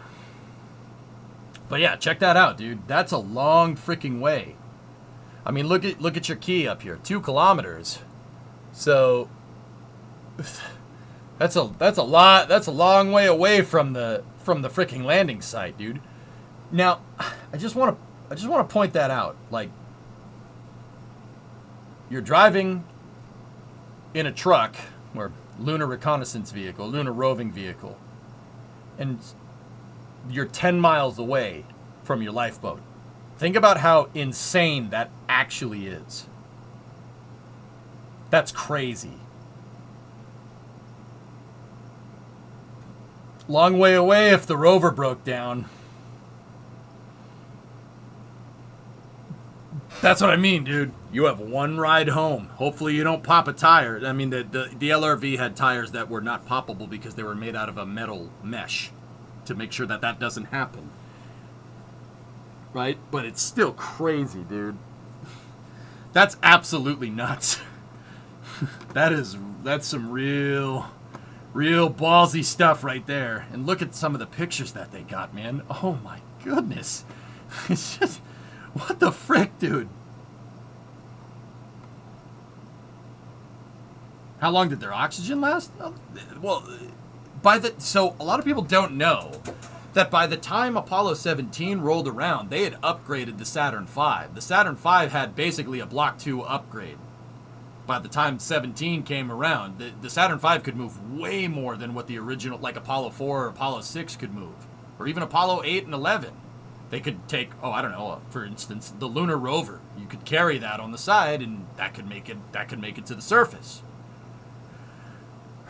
That also meant that they could carry more life support systems. So Apollo 15, 16, and 17 were extended duration missions. Apollo 11, 12, and 14 only spent, I don't know, about 20 hours on the surface. 15, 16, and 17 were up there for days. That is impressive, dude. That's damn impressive. SpaceX should create a mission after the initial Artemis landings to retrieve the rovers. Hellfish, I think that one of the Artemis missions should go to one of the Apollo landing sites. I don't think that the Apollo landing sites should be completely off limits. I think the Apollo 11 should be off limits. No one should go near that. Just leave it there. That's when we first stepped out of the cradle. Leave it there. Every other one, fair game. Fair game. Personally, I think we should go. An Artemis mission should land at Taurus Littrow, where we left off with Apollo 17. They should land at the Apollo 17 landing site. Yeah. I think that we should go to 17. No, Taurus Littrow was 4. No. Taurus Littrow. Yeah. That's right. The ALSEP experiments, they're passive experiments, Procyon, yeah. The Apollo Lunar Surface Experiments package, ALSEP. Those are, a lot of those are still used. The laser rangefinders that they put down are used to measure how far the moon is moving away from Earth. Earth's precession actually is increasing the moon's orbit, believe it or not. The moon is moving away from Earth. Don't worry, it's not going anywhere. It's not going to go anywhere for a couple million years. Well, actually, maybe like 1 billion years. It's not moving very far away. It's moving like maybe this much per year. That's nothing. That's you might as well be stuck here. Anyway, I want to know if anything still lives in the trash that was left by 17. Yeah, John, that's what I mean, amongst other things. Going and making sure the LRV still works. That would be a pretty cool mission. Can you imagine jump-starting a car on the moon? That'd be pretty cool. Checking the fecal matter that was left over to see if the microbes in it are still alive. Just seeing basically how equipment lasts 50 years in a high radiation environment would be super cool.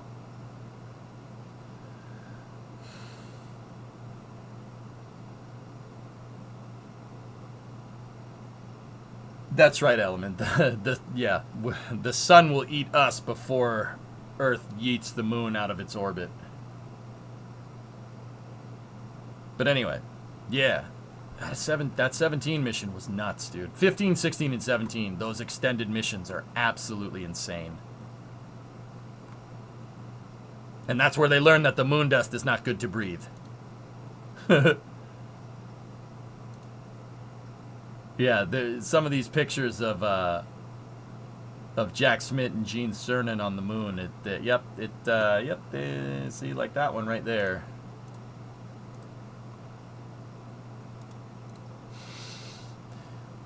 Gene's a little dirty. Can you show us more pictures from 17? Well, sure. What do you want to see? Absolutely, dude. Let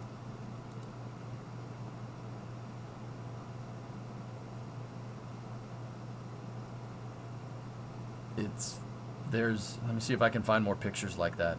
Oh yeah, 17 they also did deep space EVAs. On the return coming back from Earth, it was one of the only time we did a deep space EVA. They went outside while it was coasting back to Earth, by the way. Yeah. That's ballsy. That's sketch. That's a little sketchy. Doing an EVA outside of the Van Allen belts. That's okay. Now, don't get me wrong. Probably going down by the moon is probably just as bad, but it's not totally bad. You know what I mean? It's not all bad.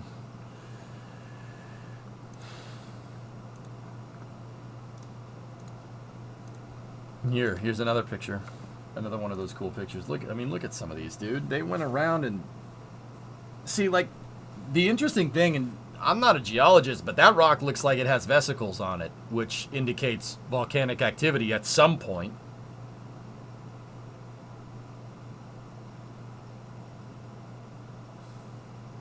Repeat from above. Imagine where we would be space-wise if we had not stopped Apollo. Yeah. We should have kept doing this. Like I said, Twisted, just shin to gonads multiple times. Like,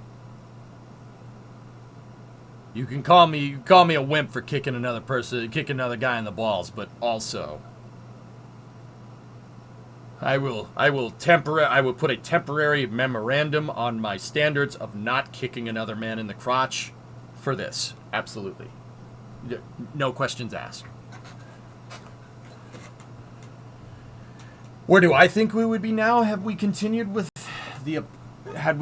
Apollo with the shuttle in parallel?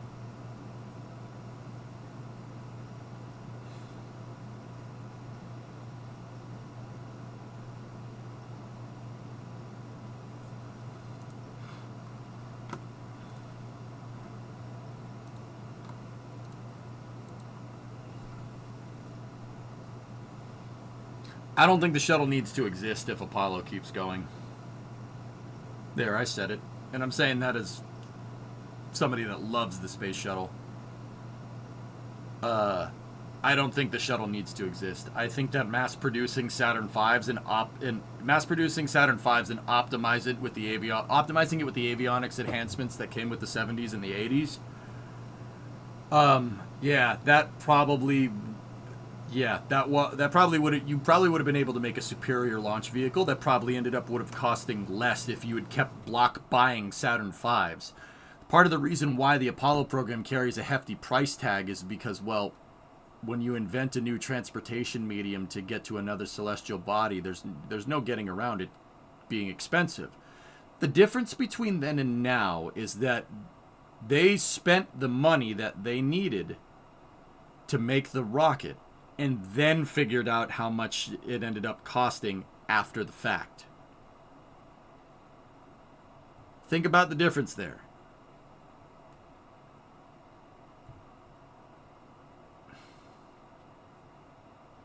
Plus S4B for Leo, right? Something like that. How they budget projects nowadays, and how they've budgeted projects basically since the space shuttle, is they basically keep track of the costs as you go, which is not. I think that's kind of at odds with how NASA should work. The reason why is because, well, NASA isn't a commercial outfit. That's kind of silly to do something like, you know, say that this project is over budget, or, oh, this project isn't sustainable. Well, how the hell do you know? Can you predict the future? The reason why the Apollo program carries such a heavy price tag is because we tallied it up after the Apollo program concluded and said, oh gosh, this is super expensive. But here's the thing. It's super expensive to set up all that infrastructure because Apollo was set up to do routine missions to the moon. And then beyond after that. It wasn't just set up to go to the moon. That's why, for instance, there's 2 launch pads at Complex 39, 39A and 39B. So you could launch one lunar mission and have another one teed up and ready to go a month later. And then send that, or 2 months later. That's why there's 4 high bays inside of the VAB. That's why the B-Series test stand at Stennis has 2 cells in it, so you could test 2 Saturn V first stages simultaneously. Fire one, take it off. Fire the other, take it off. Put another one on. Put another one on. Fire one, fire two, fire three. That's why there's the A1 and the A2 test stand, so they could test 2 Saturn V second stages and an S4B in parallel. They built out all this infrastructure to basically routinely go to the moon, and guess what? That's expensive. It doesn't matter what rocket you make. It doesn't matter if it's a space shuttle. It doesn't matter if it's a Saturn V. That's an expensive piece of infrastructure to build all that. The real monetary problem with the Apollo program wasn't the unit price per rocket. It ended up being like $2 billion a launch in 1960s money, which is way more expensive than, say, SLS is, for instance. However, you only launched it 20 times, or less than 20 times. If you launch it 100 times, well, all that research and development and all that infrastructure, all those test stands and all those factories and all those launch pads, mobile launchers, VAB, all those engineers, right? They're tooling up to launch a lot, and if you buy more of them, the unit price goes down. You get a better bang for your buck. It's funny how that... It's always been funny to me how they don't think that. It's always, no, it's not sustainable, it's too expensive. No, it's not sustainable, it's too expensive. But they never bought, they want to run NASA like a company. But then when a good fiscal decision comes along, like buying a bunch of rockets in bulk, so you can put all those facilities and all those technicians and all those people that you train to build these rockets, or you could put them to work and keep them working, right? How that's not an option. Oh, no, we can't do that. It's too expensive. Well, no, it's not. Because at the end of the day, you want to go to the moon? Well, guess what? It's going to cost money no matter what. It doesn't really matter what you make. Starship, SLS, Saturn V, N1, it doesn't matter. It's going to be expensive because building something that goes to the moon is expensive. The real key is what you do with it after that. That's the key. That's how you make it less expensive. Just saying. Just putting it out there.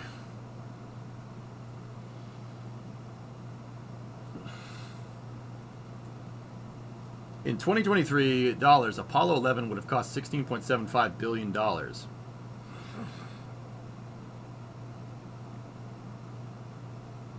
Which test stands tested the second and third stages of Saturn V? The A1 and A2 test stands, T-Man. See what I mean? If you're trying to control the purse strings, if you're trying to control a project while it's being still developed, and you're not, that's a really, really fiscally irresponsible way of doing things. Because you're going to end up putting the monetary controls on a development program so ridiculously tight that nothing is ever going to get done. Does that sound familiar? Interesting. Interesting. You were curious who calculated the inflation. Well, Hellfish, and the funny thing to me is that people have the gall to say SLS is expensive. That's hilarious. That's really funny. Wow. Okay. Anytime I hear somebody say that, I immediately discard their judgment on anything, because that is one of those things that's just on par with a general lack of understanding of how spaceflight financials work. That right there shows me that that's something you read on the internet somewhere, on Facebook or whatever, and you're like, oh yeah, that seems right. Wow, that's too expensive. That's too expensive. That's too expensive. No, I can't do it. Yeah, okay, yeah, you have no idea what you're talking about. Like, no idea. It's really funny to me. Don't worry, Fish and Wildlife will bail out the program. Don't do that again. Yeah, it's really weird to me, because a Saturn V would cost $16 billion today per launch. SLS, they're freaking out because it's like, oh God, it's $2 billion per launch. Oh.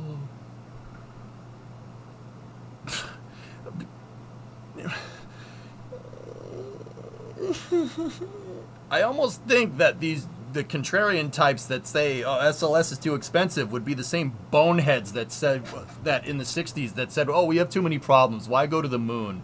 We have too many problems. We got to fix our problems down here. Yeah, well, we tried to do that, and where did it get us? Oops. In 1969 dollars, SLS is like $270 million a launch. Pretty damn good. Comparatively, isn't it?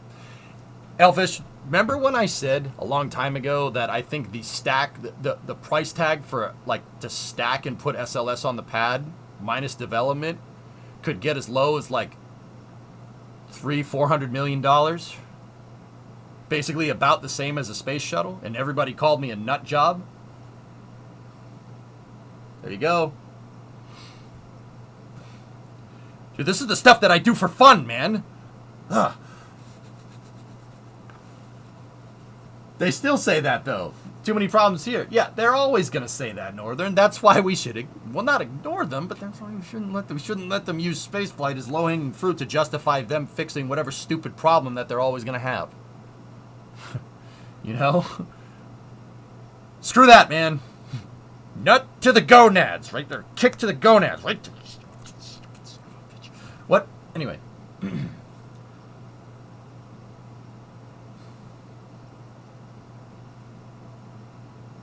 Well, Northern, it's up to us to help, curb that opinion. Because spaceflight's worth it. And doesn't mean we can fix problems here by going to space. 2 for 1. And that goes back to what Twisted said. Where would we be? Well, if we continued with the Apollo program, something that probably could have been done is going to Mars. Probably could have gone to Mars a lot faster and set up a transportation network to get to Mars. And if we do that, we would have been doing that by the 90s. And if that's the case, well, that means an operational moon base. Who knows what the frick we could have learned from there?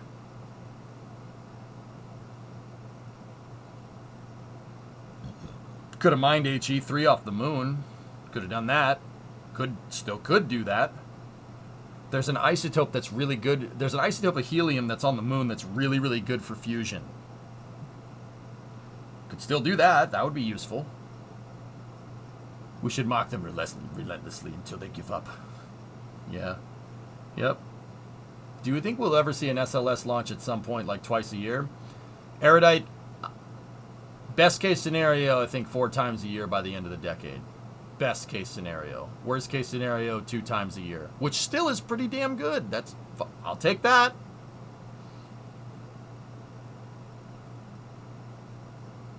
Entropy, pretty much. That's the idea. Yeah. It should launch 52 times a year. Agreed. SLS is very expensive per launch. Creation, did you just get here?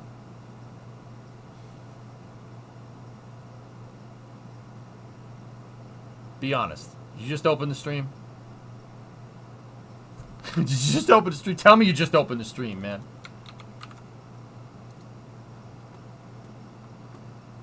You can launch a lot in offset cost. Okay, cool. Yep. All right, cool. Got it. Yep. What's this picture? What's the little red flag for? It's marking an ALSEP experiment. I forget which one. Is that the thing that they use to mark where the RTG is?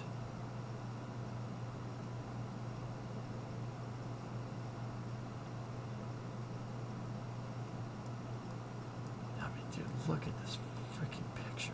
Unfreaking believable, dude. Did you say RTG? Yes. One of the ALSEP experiments was putting an RTG down. Yeah, and they buried it.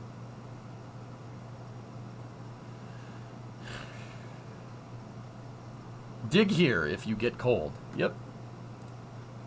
The SNAP, Apollo ALSEP experiment.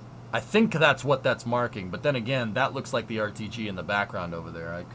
I'm not 100% sure. It's marking an experiment. One of the Apollo lunar surface experiments package.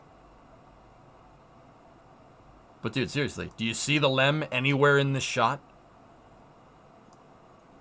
It's over there. Look at how far, dude, that's a long way away. The LEM is 2 stories tall. It's crazy how far they drove away.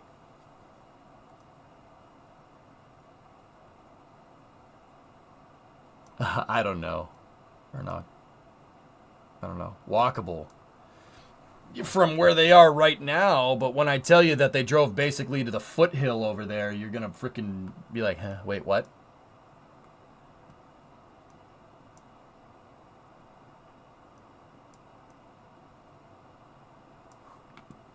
At this rate, we'll never see terrestrial settlements outside of Earth's influence. I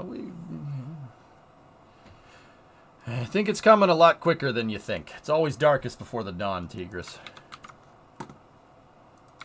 What is this? 4 minutes in. What do you want me to see here? Yes or no? No. Sure, it's bouncier going down, isn't it? Yeah, baby. It's pretty cool. Yeah, we're back down out of it now. What a beautiful sight. Man. Oh, we didn't get the 500 stereo up there, but you got a pan, didn't you? Yeah. That's so freaking cool. Well, I can't get over those lineations, that layering at Mount Hadley. Well, I can't either. That's really spectacular. That's really beautiful. Talk about organization. Yeah, man. That's the most organized mountain I've ever seen. Yeah, they're so uniform in width. You know, cool. Nothing we've seen before has had the same thickness of each bed. Uniform thickness from the very top to the bottom. Yeah. And looking to the north on that spur that we talked about yesterday, we can see the horizontal beds again. Roger, Jim. Copy. Any idea of the dimension? Actually, I'd estimate it's relatively thin, but yeah, I'd say that's probably, if you took the ridge line on Mount Hadley, which is practically horizontal at our present position, and split that into 100%, then I'd say those lineations across there, the bedding across there, are probably like 0.25%, wouldn't you, Jim? Yeah, certainly less than 1. Yeah. Must be, if you look across the ridge line and then look at the dip to the northwest there, you could count a couple hundred anyway, couldn't you? Apparently you couldn't see that on TV. No, not at all. Not at all. Hopefully it's in the photographs, but we're marking it down nonetheless. TV, it never... And then if you look, yeah,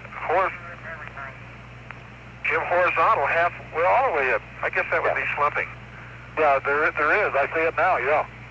It just looks like slump, probably. Yeah. Because they're discontinuous subhorizontal lines, which are pretty much cross-bedded. if it was bedding. I don't think it is. It just looks like slump pattern ground. What kind of progress are you making now, Jim? We're going at about 0.8 clicks. No, 8. Roger, copied 8. That's almost backing up. And we're heading 340, bearing 349.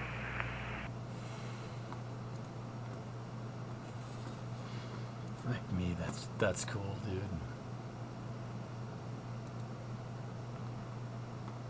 That's dreams right there, man. North side, there are a great number of blocks exposed. Roger, we copy. Tracks here as we go down slope. Rover tracks. Color corrected and synchronized with audio. Yeah, guys, you should check this out because that's Dutch Steam Machine. Yeah, check out that channel. Go give the clicks. This is awesome footage. It's just. Yeah, probably just follow the tracks. Huh? Yeah, probably do. Sounds good. We know that's a fairly good route. Yeah. Okay, we're heading 320, bearing 350, and range is 4.3. Copy, Jim. Thank you. Sure, it's bouncier going down, isn't it? Yeah. Yeah, we're back down out of it now. What a beautiful sight. Man. Oh, we didn't get the 500 stereo up there, but you got a pan, didn't you? Yeah. Okay. Well, I can't get over those lineations, that layering in Mount Hadley. Well, I can't either. That's really spectacular. It's beautiful. Talk about organization. Yeah, man. That's the most organized mountain I've ever seen. Sometimes I don't really feel that commentary on video is necessary, and I just kind of watch the video with you guys. I hope you don't mind. Top to the bottom, yeah. And looking to the north on that spur that we talked about yesterday, we can see the horizontal beds again. Roger, Jim. Copy. Any idea of the dimension? Actually, I'd estimate it's relatively thin, but yeah, I'd say that's probably, if you took the ridge line on Mount Hadley, which is practically horizontal at our present position, and split that into 100%, then I'd say those lineations across there, the bedding across there, are probably like 0.25%, wouldn't you, Jim? Yeah, certainly less than 1. Yeah. Must be, if you look across the ridge line and then look at the dip to the northwest there, you could count a couple hundred anyway, could you? No, apparently you couldn't see that on TV. No. How far was the rover going on the moon? I think the total mileage, Bastardo, that they put on like Apollo 17's rover was like 14 or 15 miles, dude. That's what kind of, we were looking at lunar regolith tests from the Viper missions. That's what kind of got us talking about this. And I made it a thing to say how far Apollo 17 drove at 15, 16, and 17, how far they actually drove away from the limb. They were a couple miles away, easily a couple miles away. And that's crazy. That's nuts, dude. What if it breaks? What if the lunar rover breaks? That's a long walk. That's a long walk on the moon, man. That's super dangerous. Don't get me wrong. I'd do it. Sure, let's go. Can you imagine? Can you imagine that feeling? You and your buddy are the only people on this planet, on the celestial body. You're the only ones. You're the only ones. There's no one else around. And you're the only lifeboat home, the only way to get home, the only way to get back to your life is like 10 to 15 miles that way. Not 10 to 15. It's about 5 miles that way. That's crazy, dude. Was it battery powered? It's an electric vehicle, believe it or not. Yeah. Time to break out the link again. Yeah, that's a good link here. You guys want to put it into some perspective. If you've ever been to New York City, you ever been to Manhattan, you know how big it is. Take a look. That's what I'm talking about. That's driving from Central Park to the Williamsburg Bridge. and then back all the way over to, not Hoboken. There's a port. I forget the name of the port over there. How's that? That's nuts. No medic, no fireman, no police, no electrician, nobody. You're there. Dude, that's it. Is that crazy or what?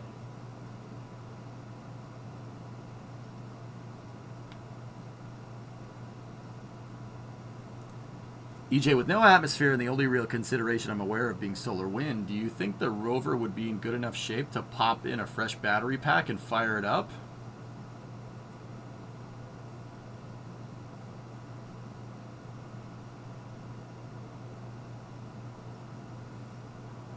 I'd be worried that the solar fried anything.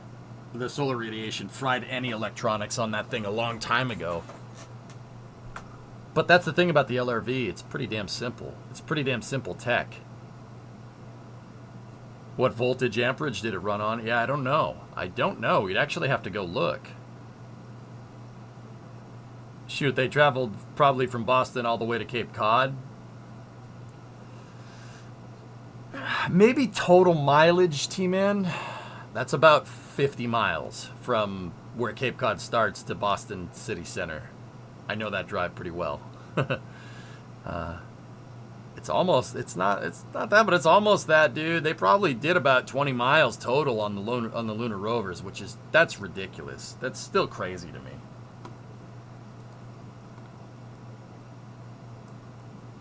Yeah, here's the other one. Here, let me show you. You guys want to see what Apollo 11 did? There's the Intrepid. Okay, that's Intrepid. That's the aircraft carrier museum. That's in New York City. They basically moved around on the flight deck. That's every place that they went during 11. They spent about 20 hours on the moon. Right? So that little thing right there that's about the size of my mouse cursor is the Intrepid aircraft carrier. That's 17. That's the difference between a lunar mission in 69 versus 72, that is crazy. That's what I can't get over it, man. It's so cool. Oh, should keep doing that. We should have kept doing it. Oh, God, so stupid. That's about the distance the 150 Lightning gets. Rip. Thank you for those pictures, Hell Hydra. Super useful. It's crazy, man. I'm telling you, go look at EVA pictures from 15, 16, and 17. It is pretty wild. They're pretty wild, man.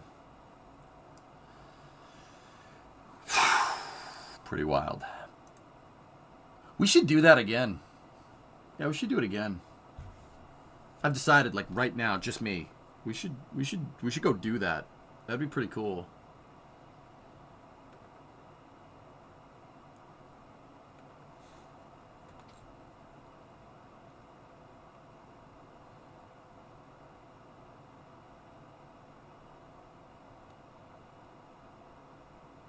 Give me 1 second.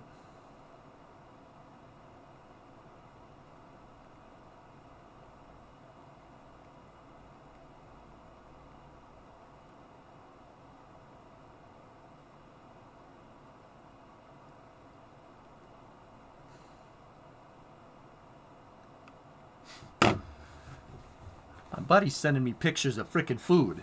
I'm not even kidding. And it looks really damn good, and now I'm really, really annoyed.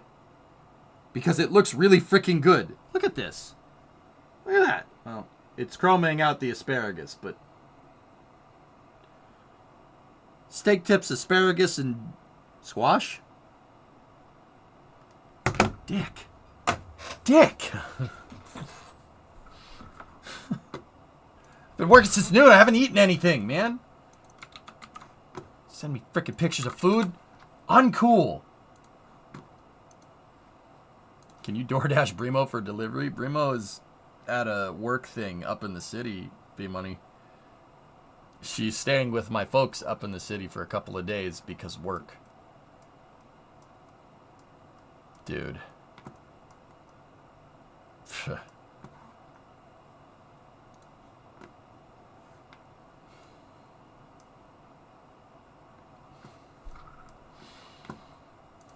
These pictures are absolutely absurd. Want to build out Constellation with Collins? We'll build out something, Nova.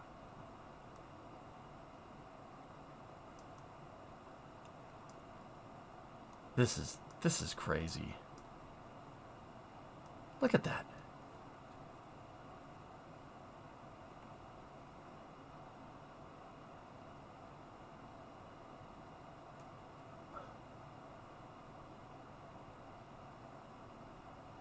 What does Brimo do for a living? Farm, she's a software engineer. Yeah.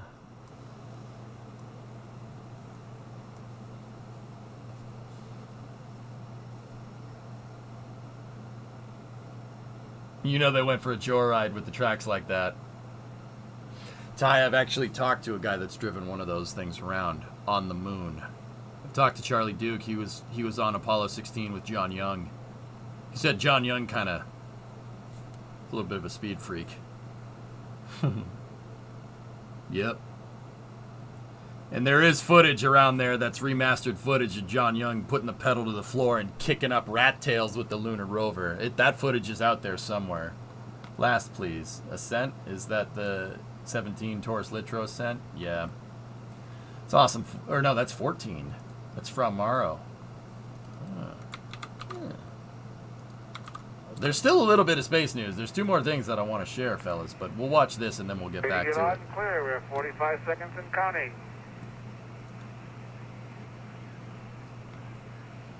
Okay, we'll see you shortly.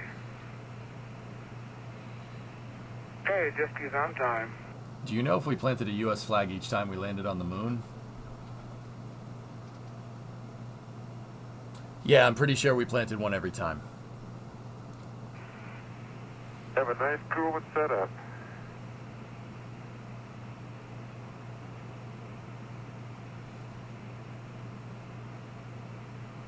Yeah, 6 times. Should have been 7, but Apollo 13. This is footage from Apollo 14. Stage is set. Gas and engine is armed. 6, 5, 4, 3, 2, 1. 0. We have ignition. What a liftoff. And liftoff. Roger, ignition. Damn, that's cool. Boost. Pitch over. 10 seconds. Roger. Hey, baby. Bro, you getting vertigo yet? Whoa. We confirm auto ignition. That's affirmative, auto ignition.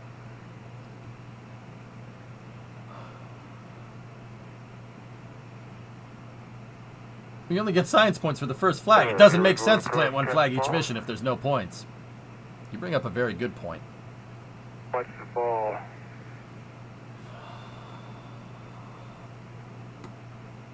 Now, that footage is good.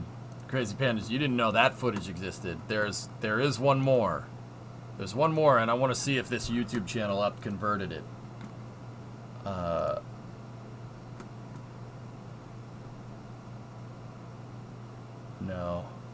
No, it doesn't look to be there.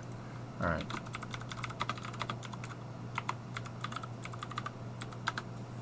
Apollo 17 had a remote camera that was synchronized to the launch software from the LEM. Well, not synchronized to the launch software. They synchronized it to the launch. Watch this. Engine arm is S.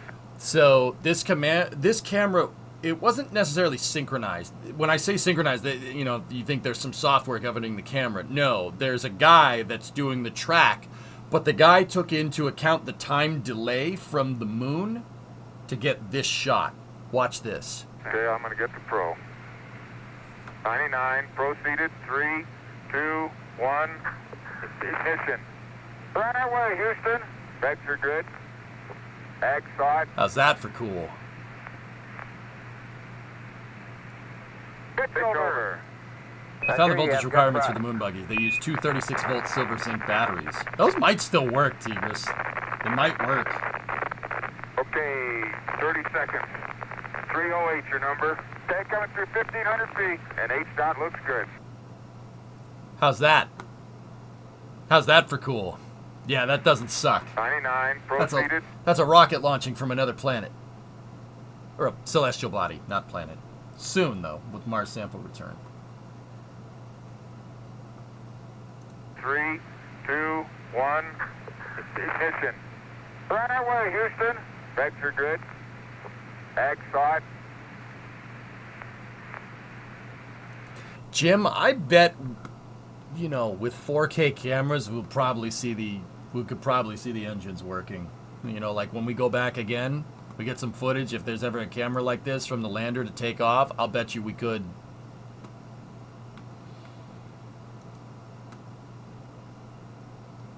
Might be a stupid question. What's that, Def? Might be a stupid question, but if you're inside a spacecraft when its engine is running, can you hear it since you're in the atmosphere? Yes.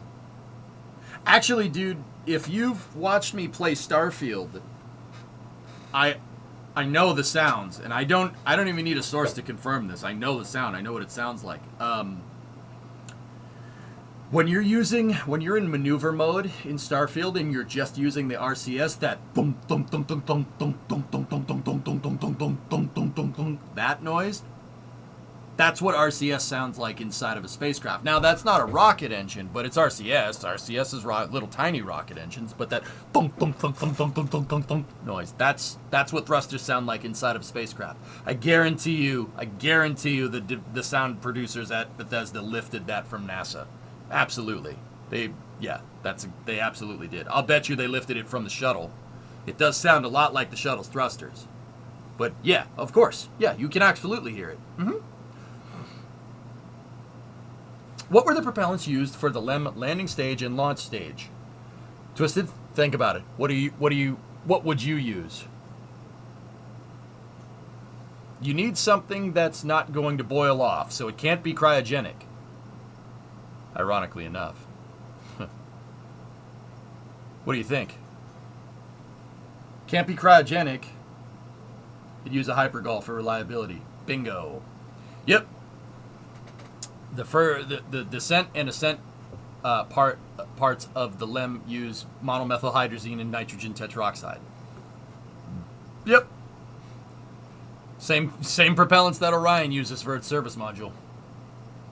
The reason why is because they don't decompose. They don't chemically decompose. They can stay up in space as a liquid for a very long period of time. In fact, for a really long period of time, because it's some weird chemical. It's some weird chemical that's not found in nature. It actually might be. I don't know. I don't know that for sure. Dragon, any chemists here? I don't think nitrogen tetroxide and monomethylhydrazine are... I think that's a human thing. Same propellant as the Space Shuttle orbiter maneuvering systems and reaction control systems. Yep, that's right. Have you seen the footage of NASA testing Gemini or Mercury's RCS in atmosphere? It's super loud. Kind of like the ICBM Interceptor. The kill vehicle. Yeah, oh yeah. They're rocket engines, dude. Yeah, they are rocket engines. Rocket engines are really freaking loud. Like it's a explosion that's just constantly going off. You know, like if you're playing on your computer, right? And the RAM takes a dump and it just keeps playing like a gunshot noise over and over, and the sound does that annoying. That's what a rocket engine does with explosion noises in real life. It's like the RAM has stopped working, and it's just constant explosion noise repeating over and over again. Have you seen the video where NASA tested the F1 gas generator after 50 or so years? I haven't seen that.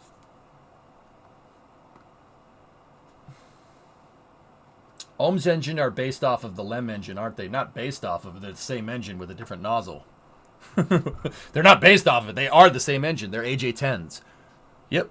The AJ-10 on the Apollo CSM had a much bigger nozzle. The shuttle had a much smaller nozzle because they couldn't fit the damn bigger nozzles on there. So they went with a cut down version of it and took a specific impulse hit. But then again, the shuttle doesn't need to go very far. Hey, Wirelord. 20-month resub. Thank you.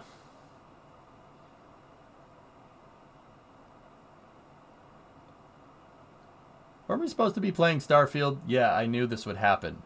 You can't say you knew this would happen and then contribute to the conversation that takes up more time. That just makes you look like a dick. Dick. dick!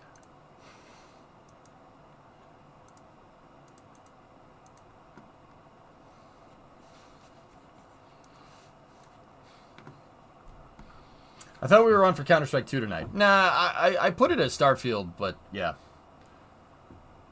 Just because I knew it would happen doesn't mean I don't enjoy it. No! No! No, no, no, no, no, no, no, no, no, no, no. No. Now I'm not playing Starfield tonight. Because of this. Because of this conversation. I don't want to. I don't want to now. Dick. This is more exciting than Starfield. Ow. EJ the Petty. I'm not petty. You're a jackass.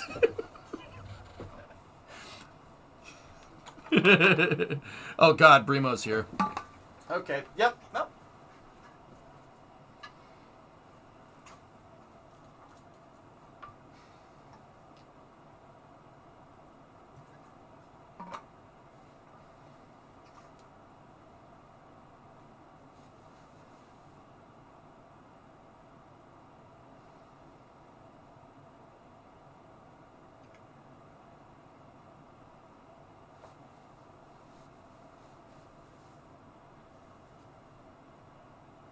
She gone?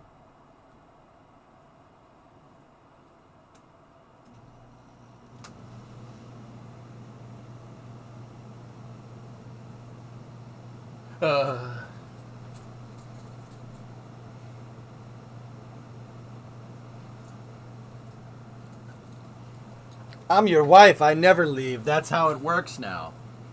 Good. I liked having you here. Now what? Anyway, last couple of bits of space news here. So check this out. ULA posted this yesterday. They're integrating an Atlas V for Project Kuiper here. Check this out. Atlas V is being put together at the Vertical Integration Facility at Pad 41. There's the Centaur stage with the conic interstage adapter, forward load reactor, or CFLR, Centaur forward load reactor, and then the fairing needs to be attached up here. Have you guys seen the fairing, though? There's the fairing right there, but this mission is,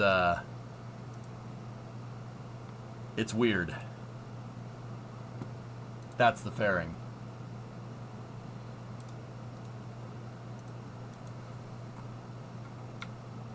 Yep, it's an Atlas in the 501 configuration. Oh boy. Did they get the 2-day shipping on the fairing? Yeah, maybe. So this launch is happening on Friday. That is what's called the proto flight for Project Kuiper. Project Kuiper is Amazon's internet satellite constellation. It is a competitor to OneWeb and Starlink. Yeah. The test flight is on Friday. That's actually going to be a pretty high-profile mission. And if it does work correctly, guess what, guys? Atlas V in the future is going to be launching a lot. Amazon bought most of what ULA had left for their remaining Atlas V stock, up to 9 launches, actually. 9 Atlas Vs. And a lot of Vulcans. Ay, Jababos! Jababos! Nav Jababos. Are you doing anything with NASA spaceflight on this launch? I don't know. T-Man, I could if you want. I know Prime can be fast, but I don't think I need ICBM fast. Yeah, right? So, Jonathan McDowell, the orbital policeman, says, the upcoming Amazon Kuiper launch by ULA is even more secretive than an NRO launch. Not only are there no photos of the payloads, the mission overview doesn't have the usual launch sequence information.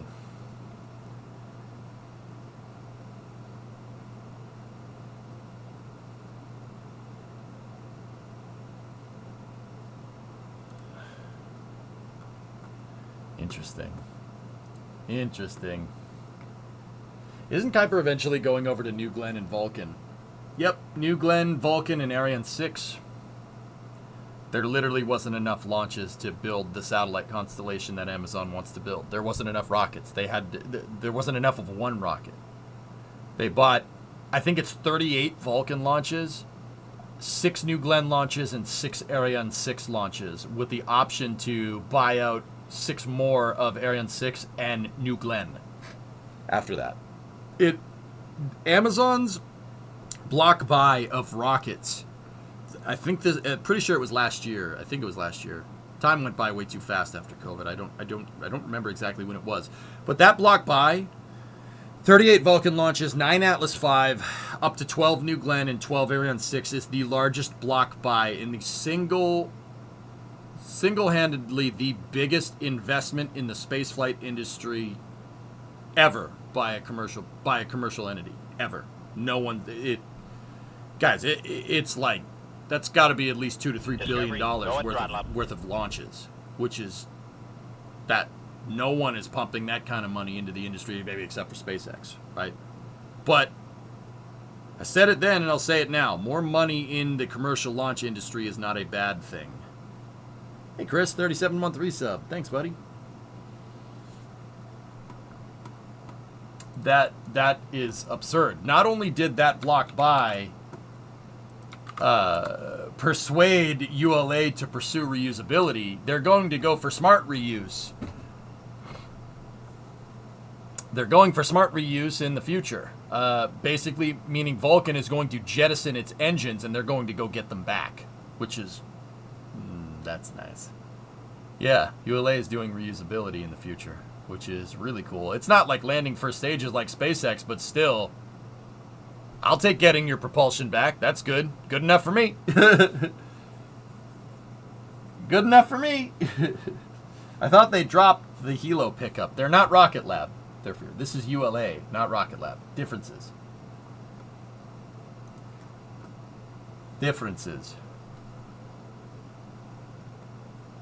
That moon lander that's supposed to launch on Vulcan needs to hurry up. That's Peregrine. Yeah, and what did Tori Bruno say? Competition often makes things mysterious and exciting. Okay, sure. Cool. How does the X-37B work from launch to landing? Well, it launches, it goes up in space, it does something, and then it comes back down. We don't know the details. We don't know the play-by-play for every mission. It goes up and it comes right back down whenever, well, not right after that. It comes back down whenever they want it to. Whenever they want it to come back down. I was expecting the truck tire. It takes a long time to set that all up in my head, man. Driving along, all of a sudden kids in the back seat. I gotta go to the bathroom, Daddy. Not now, damn it. Truck tire. I can't stop. There's a cliff. Oh my God, we're burning alive. Here, look at these pictures of Falcon Heavy. So, last bit here. I saved these pictures for last because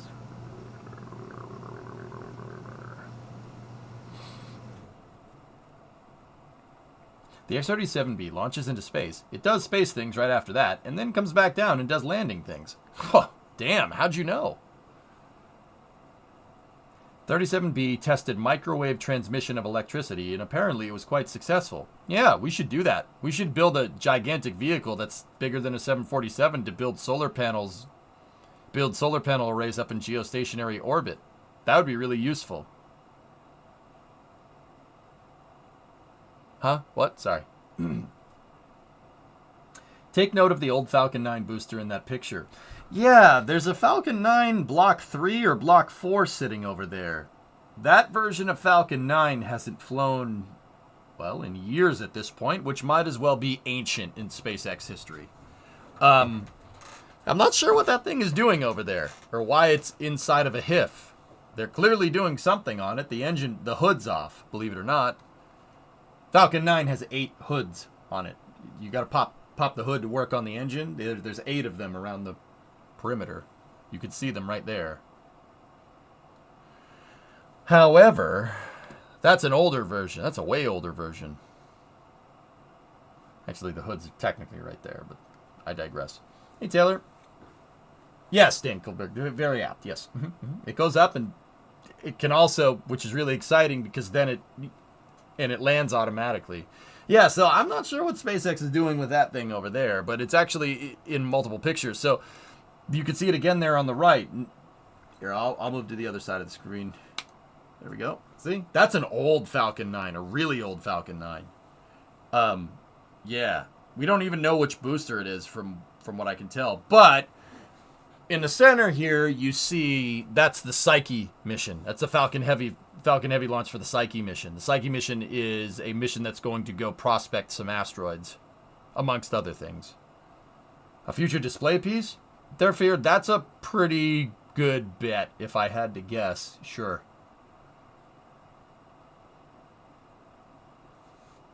I'm thinking museum piece, but I'm hoping that they're going to do something cool with it. But I'm thinking museum piece. That's a lot of engines.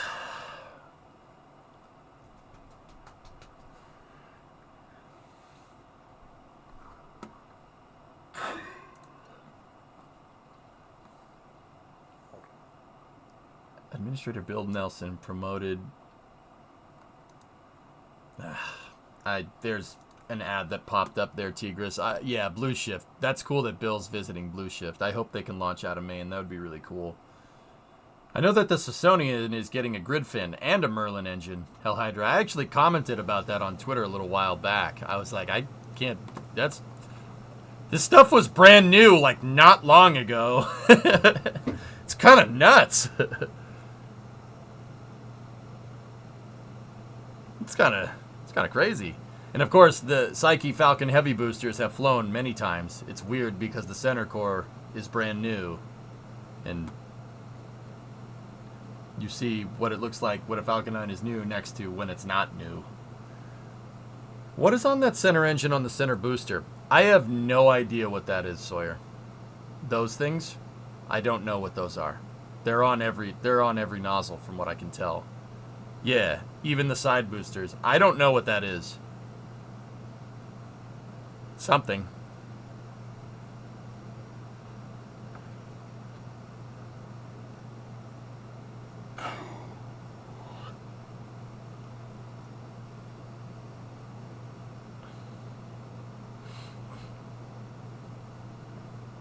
Yeah, they're only on certain motors. Either that or we just can't see because of the camera angles. But yeah, I don't know what those things are. That little thingamajigger on the edge of the nozzle, don't know. Likely to ensure that the nozzles don't touch. Yeah, maybe. They're on all of the motors. Yeah. Yeah, I don't know what that is. Looks like a bump stop? Yeah, maybe. Dude, I don't know. I have no idea. This is a nice picture, though. Yeah. Thomas, any word on why that's there? What booster is it? Do we even know what booster it is?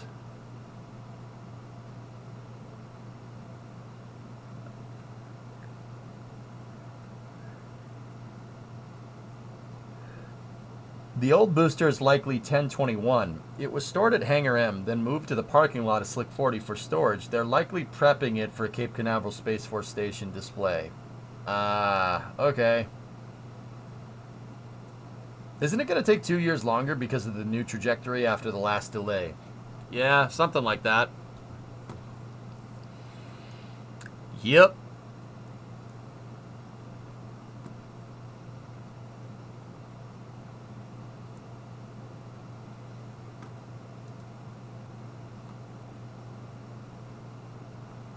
But also Falcon Heavy. They did have the Psyche stack out on the pad, and they static fired it. I think it was 2 days ago. Is this launching pretty soon? Let me take a look at the list of launches here. Let's see. Yes, it's relatively soon. So, the launches this week, we have our Wednesday, October 4th. That's Starlink 621 at 1016. We will absolutely cover that. We have 501 proto flight for Project Kuiper, that Atlas 501, that's at 2 on Friday. We're absolutely covering that. And then Psyche is down here on the 12th. It's next week. There's a Starlink on Saturday, and there's 622 has no launch date just yet. There is a Vega launch on the 6th right there. That's cool. Man, Friday is busy. We got Project Kuiper. There's going to be a Vagos Theos 2 Triton. And supposedly Virgin Galactic 04. All right. Discovery, go at throttle up. BB face BB. Yeah. I was eating last night, Bree, and I inhaled a mustache hair, and I decided I'd had a beard for long enough. Just...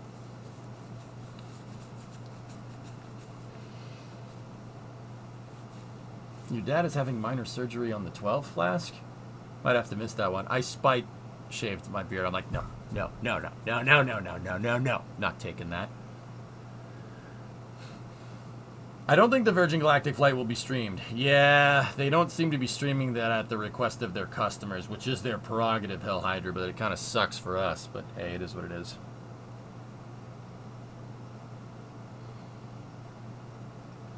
Anyway, yeah, we got there's a lot of launches this week. A lot of stuff on Friday. 2 launches on Friday. Got a launch on Wednesday. It should be fun. Should be fun.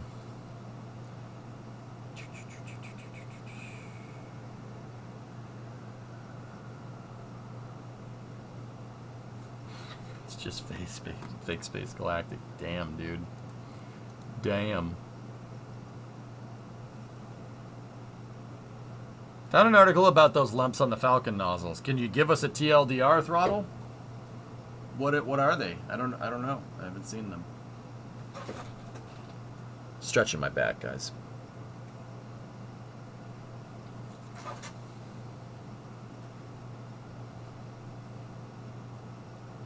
If they get Jack out to the desert, Sawyer, yeah, then they'll stream it. They're spacers for when the engines are gimbaling. Huh. Interesting.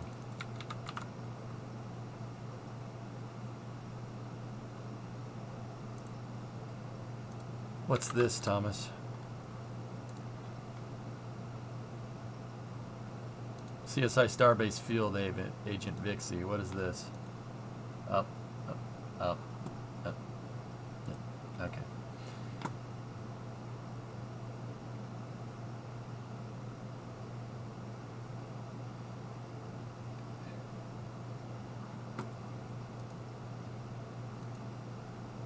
Okay, Throttle. I'll check that out. Thanks, man.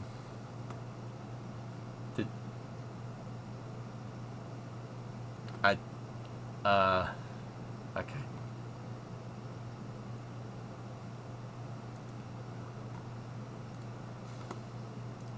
Right. Cool. Yes, sir. It is a robot. It's dancing for the camera.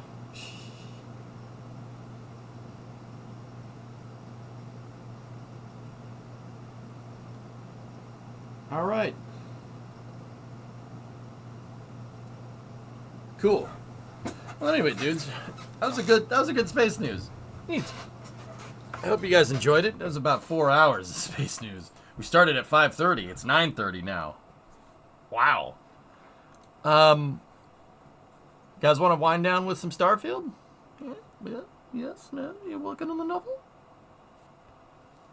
Or do you want to save Starfield for tomorrow? Because if we're going to play it, it's only going to be for a little bit longer. I could probably play it tomorrow morning. And then we'll do Space News after that.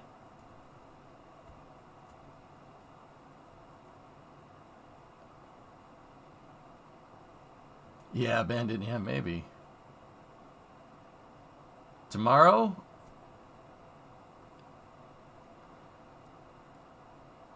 Save it for tomorrow?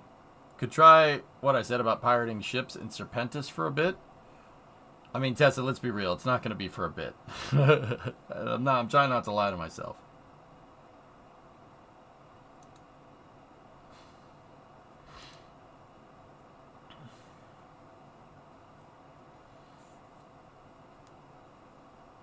Did you finish the Kerbal build? The shuttle? Yeah, the shuttle flies. Not Star Raker. No. I'm not sure what we should do with Star Raker, but I do want to start. I kind of want to continue going with the shuttle save that I started last February, MM3. You found that video of the gas generator test? Oh, wow. That's...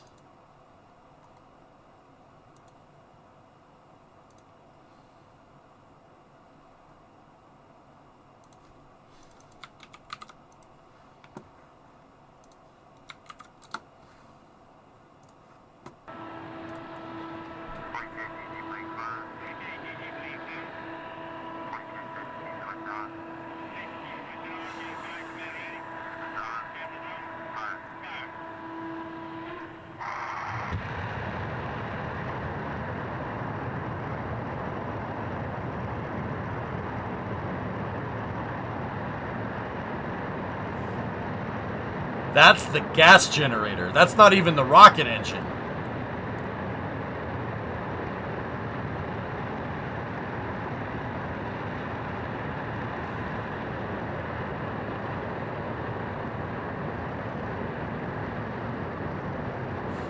Wow.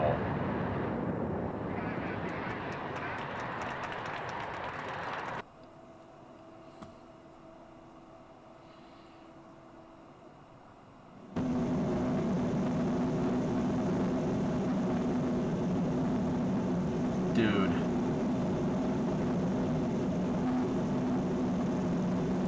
So they dug up an old Apollo gas generator and tested it. F1B. Bandit, you want to look up the F1B program.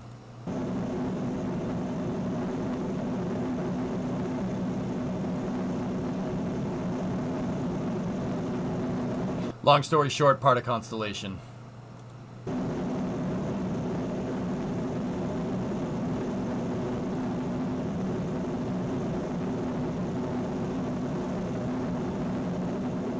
That thing's insane, dude. Talk about rolling coal.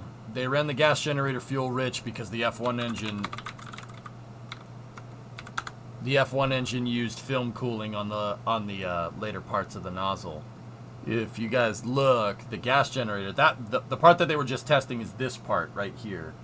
The exhaust from that goes into a plenum, which goes into a manifold, which cools the outer parts of the nozzle. It's part of the reason why when the F1 rocket engine was firing, it has like kind of a dark sooty shell around the flames, and then the flames get really, really colorful after that.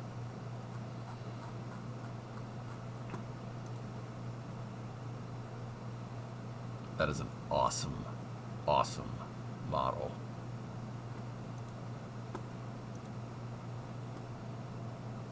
F1 engines are huge, by the way.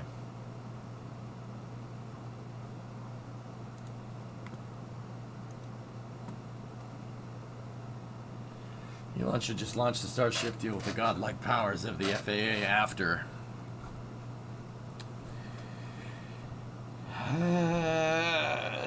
I understand the want to launch farm, but go fever is how people get hurt.